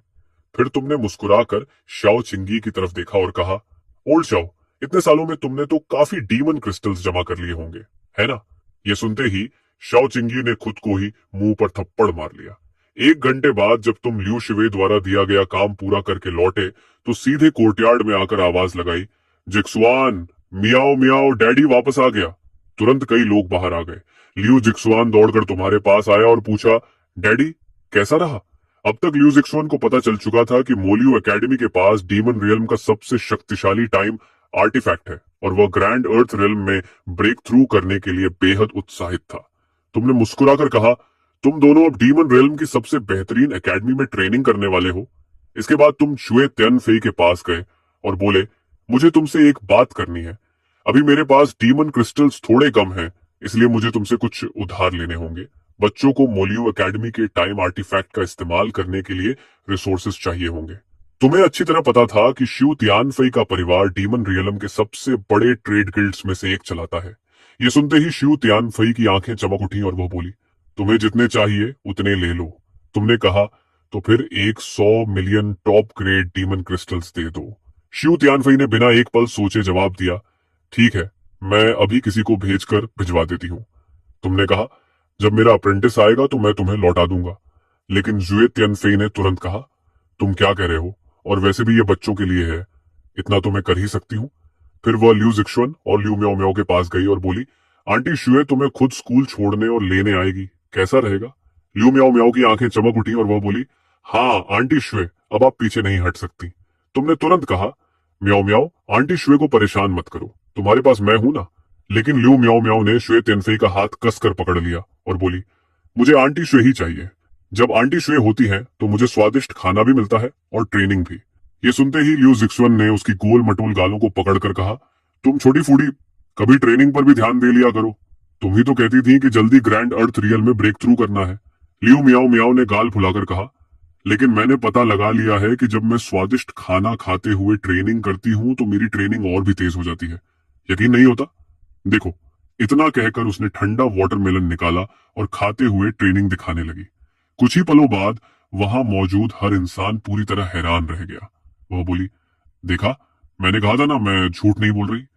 तुम तुरंत आगे बढ़े और अपनी बेटी के सिर पर हाथ रखते हुए बोले, म्याओ म्याओ, एक बार फिर ट्रेनिंग करके दिखाओ, मुझे खुद देखना है। थोड़ी देर बाद जब तुमने आंखें खोली तो तुम सच में हैरान रह गए, क्योंकि तुमने साफ महसूस किया कि जब तुम्हारी बेटी खा रही थी तब उसके अंदर की स्पिरिचुअल रूट सच में बढ़ रही थी। फिर थोड़ा झेपते हुए तुमने कहा, अगर ऐसा है तो मियाओ मियाओ, अब से तुम खाते हुए भी ट्रेनिंग कर सकती हो। फिर तुमने शिव तियानफे की तरफ देखा और मुस्कुराकर कहा, वैसे यह सारा खाना तुम ही उसे चुपके से दे रही थी, है ना? ये सुनते ही लियू मियाओ मियाओ तुरंत जुए तियानफे के सामने खड़ी हो गई और बोली, डैडी, आंटी जुए को मत डांटो। अगर आंटी जुए नहीं होती तो मुझे कभी पता ही नहीं चलता कि मैं ऐसे ट्रेनिंग कर सकती हूँ। जुए तियानफे की आंखों में तुरंत स्नेह भर आया और वो बोली, उफ, काश ये बच्ची मेरी होती। तुम थोड़ा असहज होकर सिर खुजाने लगे और बोले, मैं आपको डांट नहीं रहा था आंटी शुए, मैं तो बस आपका धन्यवाद कर रहा था। श्वे तियानफे हल्की मुस्कान के साथ बोली, अगर सच में धन्यवाद कर रहे हो तो फिर उसका एक रिवॉर्ड भी होना चाहिए। तब तुमने श्वे तियानफे की तरफ देखकर पूछा, तो बताओ तुम्हें किस तरह का रिवॉर्ड चाहिए? श्वे तियानफे अचानक इतनी खुश हो गई जैसे उसे खुद भी उम्मीद नहीं थी। वो बोली, रुको, क्या तुम सच में सीरियस हो? तुमने सिर हिलाकर हाँ कहा। पास खड़े शाओचिंगी ने यह सब देखा और वही चालाक मुस्कान फिर से उसके चेहरे पर आ गई। वो हंसकर बोला, मैं तो तुम्हारे पक्ष में हूं शिव तियानफई। लेकिन शिव तियानफई ने सबको हैरान कर दिया और बोली, बस मेरे बारे में कुछ अच्छा बोल दो। ये सुनकर तुम भी उसे नए नजरिए से देखने लगे और मुस्कुराकर बोले, ठीक है, तुमने बहुत अच्छा किया। ये सुनते ही शिव तियानफई का चेहरा ऐसे खिल उठा जैसे उसने शहद खा लिया हो। फिर उसने कहा, ठीक है मियाओ मियाओ, जिक्सुआन, तुम दोनों आंटी शिव के साथ आओ। मैंने तुम्हारे लिए कुछ चीजें तैयार की हैं, मोलियो एकेडमी में तुम्हें उनकी जरूरत पड़ेगी। इतना कहकर वह दोनों को कमरे के अंदर ले गई। ये सब देखकर श्याओ चिंगई ने हैरानी से सिर हिलाया और बोला, भाई, क्या ये वही शिव तियानफई है जिसे हम जानते हैं? अब तो सच में इसमें वाइफ और मॉम वाली वाइब आने लगी है। तुमने श्याओ चिंगई की तरफ देखा लेकिन कुछ नहीं कहा, क्योंकि सच तो ये था कि अभी जो हुआ था उसने तुम्हें भी थोड़ा हैरान कर दिया था। श्याओ चिंगई ने देखा कि तुम्हारे पास कोई जवाब नहीं है तो वह जोर से हंस पड़ा। हाँ हाँ हाँ, यही तो है शिव तियानफई, रिस्पेक्ट रिस्पेक्ट। करीब आधे घंटे बाद एक कमरे में अकेले बैठी लियू जीशुआन गंभीरता से लियू मियाओ मियाओ को देख रही थी और बोली, लगता है तुम्हें सच में आंटी शुए बहुत पसंद है। क्या सिर्फ इसलिए कि वह तुम्हें अच्छा खाना देती है? उसे पता था कि उसकी छोटी बहन अब अपनी सोच विकसित करने लगी है। लियू मियाओ मियाओ ने थोड़ा सोचकर कहा, सिस, मुझे लगता है आंटी शिव बिल्कुल डैडी जैसी है। वह सच में मेरी परवाह करती है, शायद मॉम से भी ज्यादा। ये कहते हुए उसने होंठ भींच ली और चुपचाप नीचे देखने लगी। पहले मॉम बस कल्टीवेशन ही करती रहती थी, उन्होंने हमारे साथ कभी समय ही नहीं बिताया। ये सुनकर लियू जिक्सुआन भी कुछ देर चुप हो गई। तभी लियू मियाओ मियाओ ने ऊपर देखा और उसकी आंखों में हल्की उदासी थी। वह बोली, सिस, मैंने महसूस किया है कि जब मैं आंटी शिव के साथ होती हूँ तो मुझे मॉम की याद भी कम आती है। यह सुनकर लियू जिक्सुआन ने देखा कि उसकी छोटी बहन रोने वाली है तो उसने उसे कसकर गले लगा लिया और बोली, तो फिर हम आंटी शुए के साथ अच्छा रिश्ता बनाएंगे और मॉम के बारे में ज्यादा नहीं सोचेंगे। अगली सुबह जब तुम अपनी बेटियों को लेकर ल्यूमो एकेडमी जाने की तैयारी कर रहे थे तभी तुम्हारी नजर सन मिंजी पर पड़ी और तुमने पूछा, तुम भी चल रही हो? सन मिंजी की आंखें हैरानी से फैल गईं और वह बोली, क्या मुझे भी जाने की इजाजत है? तुमने शांत स्वर में कहा, मैं ल्यूमो एकेडमी के हेडमास्टर से कह दूंगा कि मैं अपनी बेटियों को वहां दाखिल करा रहा हूं। तुम बस मेरी एक बेटी बनकर चलना ताकि तुम भी वहां के टाइम एक्सिलरेटिंग ट्रेजर का इस्तेमाल करके कल्चरेशन कर सको। सन मिंजी घबरा गई और बोली, क्या यह सच में ठीक है? मैं तो कोई खास नहीं हूं, मेरे पास देने के लिए कुछ भी नहीं है। लेकिन उसके बोलने से पहले ही तुमने बात काट दी। फैसला हो चुका है, तुम जिक्सुआन के साथ रहोगी और तुम दोनों एक दूसरे का ख्याल रखोगी। सन मिंजी को यकीन ही नहीं हुआ कि उसे ऐसा मौका मिलेगा। उसने तुरंत झुककर 90 डिग्री का प्रणाम किया और बोली, बहुत धन्यवाद सीनियर। उसी समय लियू यूनई भी पास आ गई और बोली, ब्रदर इन लॉ, मेरे मास्टर, और मैंने वो टेलीपोर्टेशन अरे बना लिया है जिसकी आपको जरूरत थी। क्या आज ही उसे दोनों जगह सेट कर दे? तुमने कहा, हाँ। तभी तुम्हें अचानक एक ख्याल आया और तुम बोले, ओ हाँ यूनी, अगर तुम चाहो तो तुम भी मेरी बेटी बनकर ल्यूमो एकेडमी में दाखिला ले सकती हो।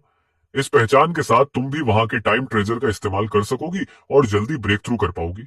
यह सुनकर लियू यूनई का चेहरा लाल हो गया और वह बोली, यह तो ठीक नहीं लगता। मेरी उम्र में क्या मैं सच में आपकी बेटी बनकर दिख सकती हूँ? यह सुनकर श्याओ चिंगई जोर से हंस पड़ा और बोला, तुम्हारी बेशर्मी अब मेरी बराबरी करने लगी है। मैं अभी से सोच सकता हूँ कि जब वह बूढ़ा तुम्हें इतनी सारी बेटियों के साथ देखेगा तो उसका चेहरा कैसा होगा। तुमने श्याओ चिंगई को घूर कर देखा और बोले, मैंने सिर्फ इतना कहा था कि मैं अपनी बेटियों को दाखिल करा रहा हूं। मैंने ये नहीं कहा कि कितनी बेटियां हैं। श्याओ चिंगई कुछ बोलना चाहता था, लेकिन अब देर हो चुकी थी। उधर लियू यूनई अभी भी झिझक रही थी। तब उसके मास्टर ने उसे समझाते हुए कहा, चलो डिसाइपल, मान जाओ, 1:300 का टाइम रेशियो है। तुम्हारे मास्टर को भी ऐसा मौका मिल जाए तो वह मना नहीं करेंगे। तुमने मजाक में कहा, अगर तुम्हें शर्म नहीं आती तो तुम भी मेरी बेटी बन सकती हो। लू दानहोंग तुरंत बोली, नहीं नहीं, मैं इस नाटक में नहीं पढ़ने वाली। थोड़ी देर बाद लियू यूनई ने दांत भींचे और फैसला कर लिया, ठीक है, मैं कोशिश करूंगी। ज्यादा देर नहीं लगी और पूरा समूह ल्यूमो एकेडमी पहुंच गया। लियू शिवे खुद बाहर आकर उन्हें लेने आया, लेकिन जैसे ही उसने तुम्हारे पीछे खड़ी इतनी सारी महिलाओं को देखा, वह तुरंत भौहें सिकोड़कर बोला, ये सब? तुमने शिव तियानफई को छोड़कर बाकी सबकी तरफ इशारा करते हुए कहा, ये सब मेरी बेटियां हैं। कल रात जो समझौता हुआ था उसी के अनुसार इन सबका रजिस्ट्रेशन करा दो। यह सुनकर लियू शिवेई का जबड़ा लगभग जमीन पर गिरने वाला था। तुमने उसके कंधे पर हाथ रखा और हंसकर कहा, इतना हैरान मत हो, ये सब मेरी बेटियां ही हैं। लियू शिवेई लगभग 2.5 मिनट तक चुप खड़ा रहा, फिर बोला, तुम मुझे बहुत मुश्किल में डाल रहे हो। कल रात मुझे लगा था तुम्हारी सिर्फ एक बेटी है। तुमने उसकी तरफ देखकर कहा, क्या अब तुम अपनी बात से मुकरने का सोच रहे हो? लियू शिवेई के होंठ फड़क गए, क्योंकि गलती उसकी थी और ऊपर से शाओ चिंगी भी वहीं खड़ा था। शाओ चिंगी तुरंत समझ गया कि बूढ़ा किस बात से डर रहा है और बोला, ओल्ड लियू, मुझे पता है तुम्हें अपनी रेप्यूटेशन की चिंता है, लेकिन मेरे पास एक ऐसा तरीका है जिससे सबकी समस्या हल हो सकती है। सुनना चाहोगे? लियू शिवेई तुरंत चौकन्ना हो गया। शाओ चिंगई बोला, दूसरों को परेशानी में डालना खुद परेशानी में पड़ने से बेहतर है। यह सुनते ही लियू शिवेई के दिमाग में जैसे अचानक एक रास्ता खुल गया। उसने तुरंत फैसला बदल दिया और बोला, इसमें कोई समस्या नहीं है। वाइस हेडमास्टर लियू चिंगशू के पास जाओ, वह सारी प्रक्रिया पूरी कर देगा। जैसे ही तुम लोग वहां से गए, उसने तुरंत लियू चिंगशू को मैसेज भेज दिया और सारा काम उसके सिर डाल दिया। उसका बूढ़ा चेहरा थोड़ा लाल हो गया और वह बुदबुदाया, हम कभी नहीं सोचा था कि मैं भी ऐसा करूंगा, लेकिन सच कहूं तो यह काफी अच्छा लगा। दूसरी तरफ लियू चिंगशू ने जब यह आदेश सुना तो उसका चेहरा काला पड़ गया, लेकिन जैसे ही उसने तुम्हें अपने पूरे समूह के साथ आते देखा, उसका रवैया तुरंत बदल गया और वह मुस्कुराकर बोला, आप आ गए। हेडमास्टर ने मुझे पहले ही सब बता दिया है। सच कहूं तो यह आइडिया पूरी तरह मेरा ही था। मैं अभी सब व्यवस्था कर देता हूं। थोड़ी देर बाद लियू चिंगशू ने खुशी खुशी तुम्हें 4 आइडेंटिटी टोकन्स दिए और बोला, ये सिर्फ आपकी बेटियों की पहचान के टोकन्स नहीं है, इनमें कई अतिरिक्त सुविधाएं भी हैं। हालांकि उनमें से ज्यादातर का इस्तेमाल करने के लिए टोकन में डीमन एसेंस रिचार्ज करना पड़ेगा। तुमने पूछा, अगर बच्चों को उस स्पेशियल ट्रेजर में कभी भी प्रवेश करना हो तो? लियू चिंगशू तुरंत बोला, मैंने चारों टोकन्स को अपग्रेड कर दिया है। अब वे कभी भी कहीं से भी उस स्पेस में प्रवेश कर सकते हैं। लियू चिंगशू ने आगे कहा, लेकिन अगर ये लोग उस टाइम ट्रेजर के अंदर लगातार रहना चाहें तो उसके लिए काफी मात्रा में डीमन विलो एसेंस लगेगा। तभी ज़ुए तियानफई आगे बढ़ी और बोली, बताइए, अगर बच्चों को वहां जितना चाहे उतना समय रहना हो तो कितने डीमन क्रिस्टल्स लगेंगे? लू चिंगशू ने एक उंगली उठाई और बोला, हर एक के लिए 100 million top grade demon crystals. ये सुनकर सन मिंगजी तो लगभग बेहोश होने वाली थी, क्योंकि 100 million top grade demon crystals किसी पीक ग्रेड एम्परर की पूरी जिंदगी की जमा पूंजी के बराबर होते हैं। लेकिन अगले ही पल सबने देखा कि शिव तियानफई ने बिल्कुल सहज अंदाज में एक स्टोरेज रिंग निकालकर लू चिंगशू की तरफ फेंक दी और बोली, इसमें 1 बिलियन है। तुम्हारी एकेडमी को परेशानी नहीं होनी चाहिए। जो बच जाए उसे डोनेशन समझ लेना, कुछ और क्लासरूम्स बनवा लेना। ये देखकर लू जिक्सुआन और लू मियाओ मियाओ दोनों ने एक साथ पलक झपकाई और बोले, आंटी शू, आप तो बहुत अमीर हैं। उसी समय तुमने चुपचाप श्याओ चिंगई को एक ट्रांसमिशन भेजा। क्या शिव तियानफई का व्यापार सच में इतना बड़ा हो गया है? मुझे याद है पहले वो इतनी अमीर नहीं थी। अभी तो उसने 1 बिलियन ऐसे फेंक दिया जैसे कुछ हो ही नहीं। श्याओ चिंगई ने बेबस होकर जवाब दिया, पहले उसकी सारी ऊर्जा बस तुम्हारा पीछा करने में लगी रहती थी, इसलिए उसे अपने बिजनेस की परवाह ही नहीं थी। लेकिन इन 1000 सालों में जब तुम नहीं थे, उसने बस थोड़ा सा ध्यान दिया और सीधा डीमन ओवरलॉर्ड रैंकिंग्स के टॉप 10 में पहुंच गई। तभी लू चिंगशू आखिर अपने झटके से बाहर आया और मन ही मन बोला, मैं तो सोच रहा था कि ये लोग मेरे सिर मुसीबत बनकर आए हैं, लेकिन ये मुसीबत तो अलग ही लेवल की निकली। फिर वह बोला, ठीक है, मैं अभी इन चारों लेडीज के टोकन्स में डीमन विलो एसेंस पूरी तरह भर देता हूं। और उत्साह में वहां से दौड़ पड़ा। तुमने शिव तियानफई की तरफ देखा और सच में भावुक होकर कहा, तुम्हें इतना करने की जरूरत नहीं थी। शिव तियानफई के चेहरे पर एक गर्मजोशी भरी मुस्कान आ गई और वो बोली, ये तो कुछ भी नहीं है।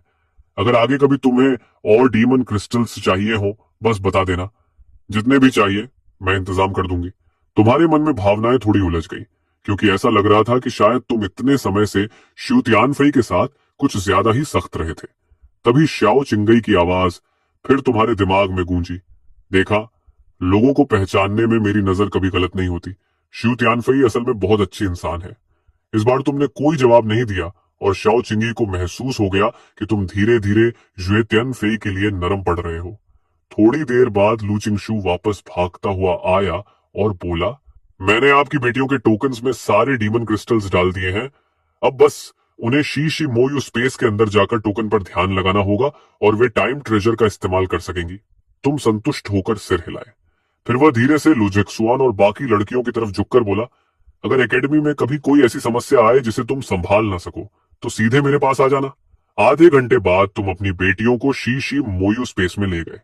सामने खड़ा रहस्यमयी कल्चरेशन टावर देखकर तुम काफी संतुष्ट हुए और बोले, अंदर जाकर पहले महसूस करो और कोशिश करना कि सबसे ऊपर वाली मंजिल पर जाओ। वहां कल्टीवेशन की गति सबसे तेज है। चारों ने गंभीरता से सिर हिलाया और अगले ही पल गायब हो गई। लगभग एक इंसेंस स्टिक समय बाद चारों फिर तुम्हारे सामने लौट आई। तुमने पूछा, अंदर कैसा लगा? लू जिक्सुआन और बाकी दो मुस्कुराई और बोली, कमाल का है।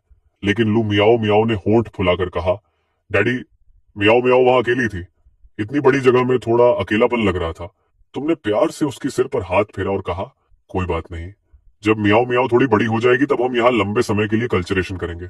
ये सुनकर लू मियाओ मियाओ खुश हो गई। फिर तुमने लू जिक्सुआन और बाकी दोनों से कहा, अब से तुम लोग यही ट्रेनिंग करोगे, लेकिन टाइम ट्रेजर पर ज्यादा निर्भर मत हो जाना। सबसे अच्छा तरीका यह है कि सुबह एकेडमी की क्लासेस अटेंड करो, दोपहर में यहाँ कल्टीवेशन करो और शाम को टेलीपोर्ट होकर घर वापस आकर आराम करो। तीनों ने गंभीरता से सिर हिलाया और तुरंत उत्साह में फिर से टावर के अंदर चली गई। उसी शाम जब तीनों कोर्टयार्ड में वापस आई तो अपनी खुशी रोक नहीं पा रही थी। लू जिक्सुआन उत्साह से बोली, आंटी मिंगजी, मैंने आज 3 पूरे लेवल्स ब्रेक थ्रू कर लिए। ये तो पागलपन जैसा था। लियू यूनई ने गहरी सांस लेते हुए कहा, मैंने सिर्फ एक माइनर कल्चरेशन लेवल ही नहीं तोड़ा, बल्कि वह फॉर्मेशन टेक्निक भी समझ ली जो पहले कभी समझ नहीं आई थी। सन मिंगजी भी बोली, मैंने भी 3 लेवल्स ब्रेक थ्रू कर लिए। लेकिन इसी उत्साह के बीच लियू यूनी को अचानक याद आया कि उसके छोटे भाई ने उसे ट्रांसमिशन भेजा था। इमॉर्टल रियलम के एक घर में लियू जनरेन बेचैनी से पूछ रहा था, अंकल, क्या उसने अभी तक कॉल नहीं उठाया? वह तो अपनी बहन के सामने शेख ही बघारने के लिए बेताब था। लियू शोन्यू बोला, शायद वह किसी काम में व्यस्त होगी, लेकिन तुम उसे बताना क्या चाहते हो? लियू जनरेन खुशी से बोला, अंकल, आज आखिर मैं भी सिलेक्ट हो गया। मैंने इमॉर्टल रियलम की सबसे बड़ी एकेडमी चिंगशान एकेडमी ज्वाइन कर ली। और इतना ही नहीं, वहां के एक 30 टाइम रेशियो कल्टीवेशन स्पेस में सिर्फ 2 घंटे ट्रेनिंग की और तुरंत एक माइनर लेवल ब्रेक थ्रू कर लिया। ये तो कमाल है। लियू शुआन्यू तुरंत समझ गया कि लियू जेनरेन क्या करने वाला है और हल्की हंसी के साथ बोला, तुम्हारी मॉम का प्रभाव सच में बहुत बड़ा है। उसने तुम्हें चिंगशान एकेडमी में दाखिला दिलवा दिया। फिर अचानक उसे कुछ याद आया और उसने पूछा, वैसे क्या तुम्हारी एकेडमी में नंगोंग युन नाम की कोई टीचर है? लियू जेनरेन बोला, बिल्कुल, वह तो पूरी एकेडमी की सबसे पॉपुलर टीचर है। लियू शुआन्यू ने आसमान की तरफ देखते हुए कहा, वही तो मेरी ड्रीम गर्ल है, मुझे बचाओ। फिर उसने आ भरते हुए कहा, लेकिन सच कहूं तो यह नामुमकिन है। वह नंगोंग क्लैन से है, जो इमॉर्टल रीलम के सबसे बड़े परिवारों में से एक है, और मैं उसके मुकाबले कुछ भी नहीं हूं। ये कहते हुए उसे सच में खुद पर गुस्सा आया, क्योंकि अगर उसने पहले ही अपने उस महान ब्रदर इन लॉ से रिश्ता खराब न किया होता तो नंगोंग यून जैसी लड़की भी शायद उसके स्तर की नहीं होती। तभी अचानक लियू शुआन्यू की आंखें चमक उठी, क्योंकि ट्रांसमिशन कनेक्ट हो गया था। वह तुरंत बोला, सेकंड सिस, वहां सब कैसा चल रहा है? लियू यूनई ने शांत आवाज में कहा, मेरे साथ क्या होना है? जो कहना है सीधे कहो। लियू शुआन्यू का चेहरा सिकुड़ गया और वह बोला, सिस, थोड़ा प्यार से बात कर सकती हो? और वैसे भी जेनरेन तुमसे कुछ कहना चाहता है। लियू जेनरेन तुरंत आगे झुककर बोला, आंटी, क्या मेरी सिस्टर वहां है? तभी दूसरी तरफ से एक आवाज आई, क्या चाहिए, जल्दी बोलो। अपनी बहन की आवाज सुनते ही लियू जेनरेन खुशी से बोला, सिस सुनो, आज मैंने चिंगशन एकेडमी ज्वाइन कर ली और वहां के 1:30 टाइम ट्रेजर में सिर्फ एक दोपहर ट्रेनिंग करके ही एक पूरा माइनर लेवल ब्रेक थ्रू कर लिया। लू जिक्सुअन के होंठ हल्के से ऊपर उठे और वह बोली, ओ वाह, देखो तो सही तुम्हें। अपनी बड़ी बहन से ऐसी तारीफ सुनकर लियो जनरन बेहद खुश हो गया और तुरंत बोला, ये सब मॉम की वजह से हुआ है सच में? इतना सुनते ही लू जिक्शुआन का चेहरा सख्त हो गया और उसने झटके से कहा, लियो जनरन, लगता है तुम्हें अब मुझे अपनी बहन मानना ही नहीं है। मेरे सामने फिर से उसका नाम लेना जरूरी था क्या? लियो जनरन भी तुरंत पलटकर बोला, सिस, अगर तुम मुझे भाई मानना छोड़ भी दो तब भी मैं सच कहूंगा। अगर तुम डीमन रियलम में ही रहती रही और मॉम के रिसोर्सेज का सहारा नहीं मिला तो हमारे बीच का अंतर बस बढ़ता ही जाएगा। अगर यकीन नहीं है तो 2 महीने बाद मैं खुद डीमन रियलम आकर तुम्हें दिखा दूंगा। लू जिक्शुआन उसे तुरंत जवाब देने ही वाली थी, लेकिन जैसे ही उसने सुना कि उसका छोटा भाई सच में खुद आने वाला है, उसके होंठ अनजाने में मुस्कुरा उठे। वह बोली, जब चाहो आ जाना, तुम्हारा हमेशा स्वागत है। बस उम्मीद है कि बहुत देर से मत आना, वरना तब तक शायद मियाओ मियाओ भी तुमसे आगे निकल जाएगी। यह सुनते ही ट्रांसमिशन तुरंत कट गया। उधर लियू जेनरेन अब पूरी तरह जोश में आ चुका था और उसी समय डीमन रियलम जाने का मन बना चुका था। इसी बीच इमॉर्टल रियलम के एक भव्य हॉल में कोई बोला, रुयान आज जनरन चिंग शान एकेडमी में दाखिल हो गया, वह जरूर बहुत खुश होगा। लियू रुयान ने कृतज्ञता से हाथ जोड़कर कहा, यह सब मास्टर की सिफारिश की वजह से हुआ है। सामने बैठे लिन चिंगशू ने हल्की मुस्कान के साथ कहा, मैंने बस बात पहुंचा दी थी। असल में उन्होंने उसे इसलिए स्वीकार किया क्योंकि उन्होंने उसका टैलेंट देखा। उसका पोटेंशियल बेहद डरावना है। एक दिन वह जरूर सबसे ऊंचाई पर पहुंचेगा, लेकिन अब एक नई समस्या सामने आ गई है। लियू रुयान तुरंत बोली, मास्टर कृपया बताइए।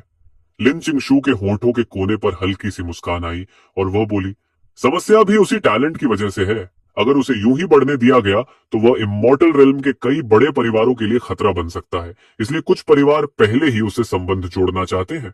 यह सुनकर लियू रुयान का चेहरा थोड़ा फीका पड़ गया और वह बोली, मास्टर आपने ही तो कहा था कि मेरी स्थिति में किसी को भी प्रेम संबंधों से दूर रहना चाहिए। लिन चिंगशू ने तुरंत उसे रोकते हुए कहा, रुयान पहले मेरी बात पूरी सुनो। मैंने उन परिवारों से इस बारे में बात की थी। पहले तो वे मानने को तैयार नहीं थे, लेकिन काफी समझाने के बाद उन्होंने एक समझौता किया और सच कहूं तो यह हमारे भविष्य के प्लान के लिए भी अच्छा है। लियू रुयन ने गहरी सांस ली और पूछा, वे क्या चाहते हैं? लिन चिंगशू ने कहा, वे चाहते हैं कि तुम उनके हर क्लैन से 2 लोगों को अपने डायरेक्ट डिसाइपल्स के रूप में स्वीकार करो। इस तरह उनके परिवारों का तुमसे मजबूत संबंध बन जाएगा और वे भी चिंतित नहीं रहेंगे। लियू रुयन कुछ पल सोचती रही, फिर धीरे से सिर हिलाया और बोली, ठीक है, मैं मास्टर की बात मानूंगी। लिन चिंगशू ने संतोष से कहा, अच्छा है, मैं अभी जाकर यह सब तय कर देती हूँ। इतना कहकर वह मुड़ी और उसके चेहरे पर एक ठंडी चालाक मुस्कान उभरी। लियू रुयान, अब तुम मेरे हाथ से निकल नहीं सकती। उधर डीमन रेल्म में 2 आरामदायक दिन बीतने के बाद हुए तियनफे तुम्हें ढूंढते हुए आई और बोली, अगले कुछ दिनों के लिए मुझे अपने क्लैन वापस जाना पड़ेगा। कुछ जरूरी काम है, पता नहीं कितना समय लगेगा। यह सुनकर तुम्हें अंदर से हल्की सी अजीब सी भावना महसूस हुई, क्योंकि पहले अगर वह जाती तो तुम्हें राहत मिलती। तुमने बस इतना कहा, ठीक है, लेकिन काम खत्म करके जल्दी वापस आना। यह सुनते ही शू तियानफे के गाल हल्के से गुलाबी हो गए, क्योंकि उसे लगा कि आखिरकार उसकी कोशिशों को तुम्हारी तरफ से थोड़ा स्वीकार मिला है। फिर तुमने कहा, और जाने से पहले मियाओ मियाओ से जरूर मिल लेना। इन दिनों जब वह घर लौटती है तो सबसे पहले तुम्हें ढूंढती है, मुझे नहीं।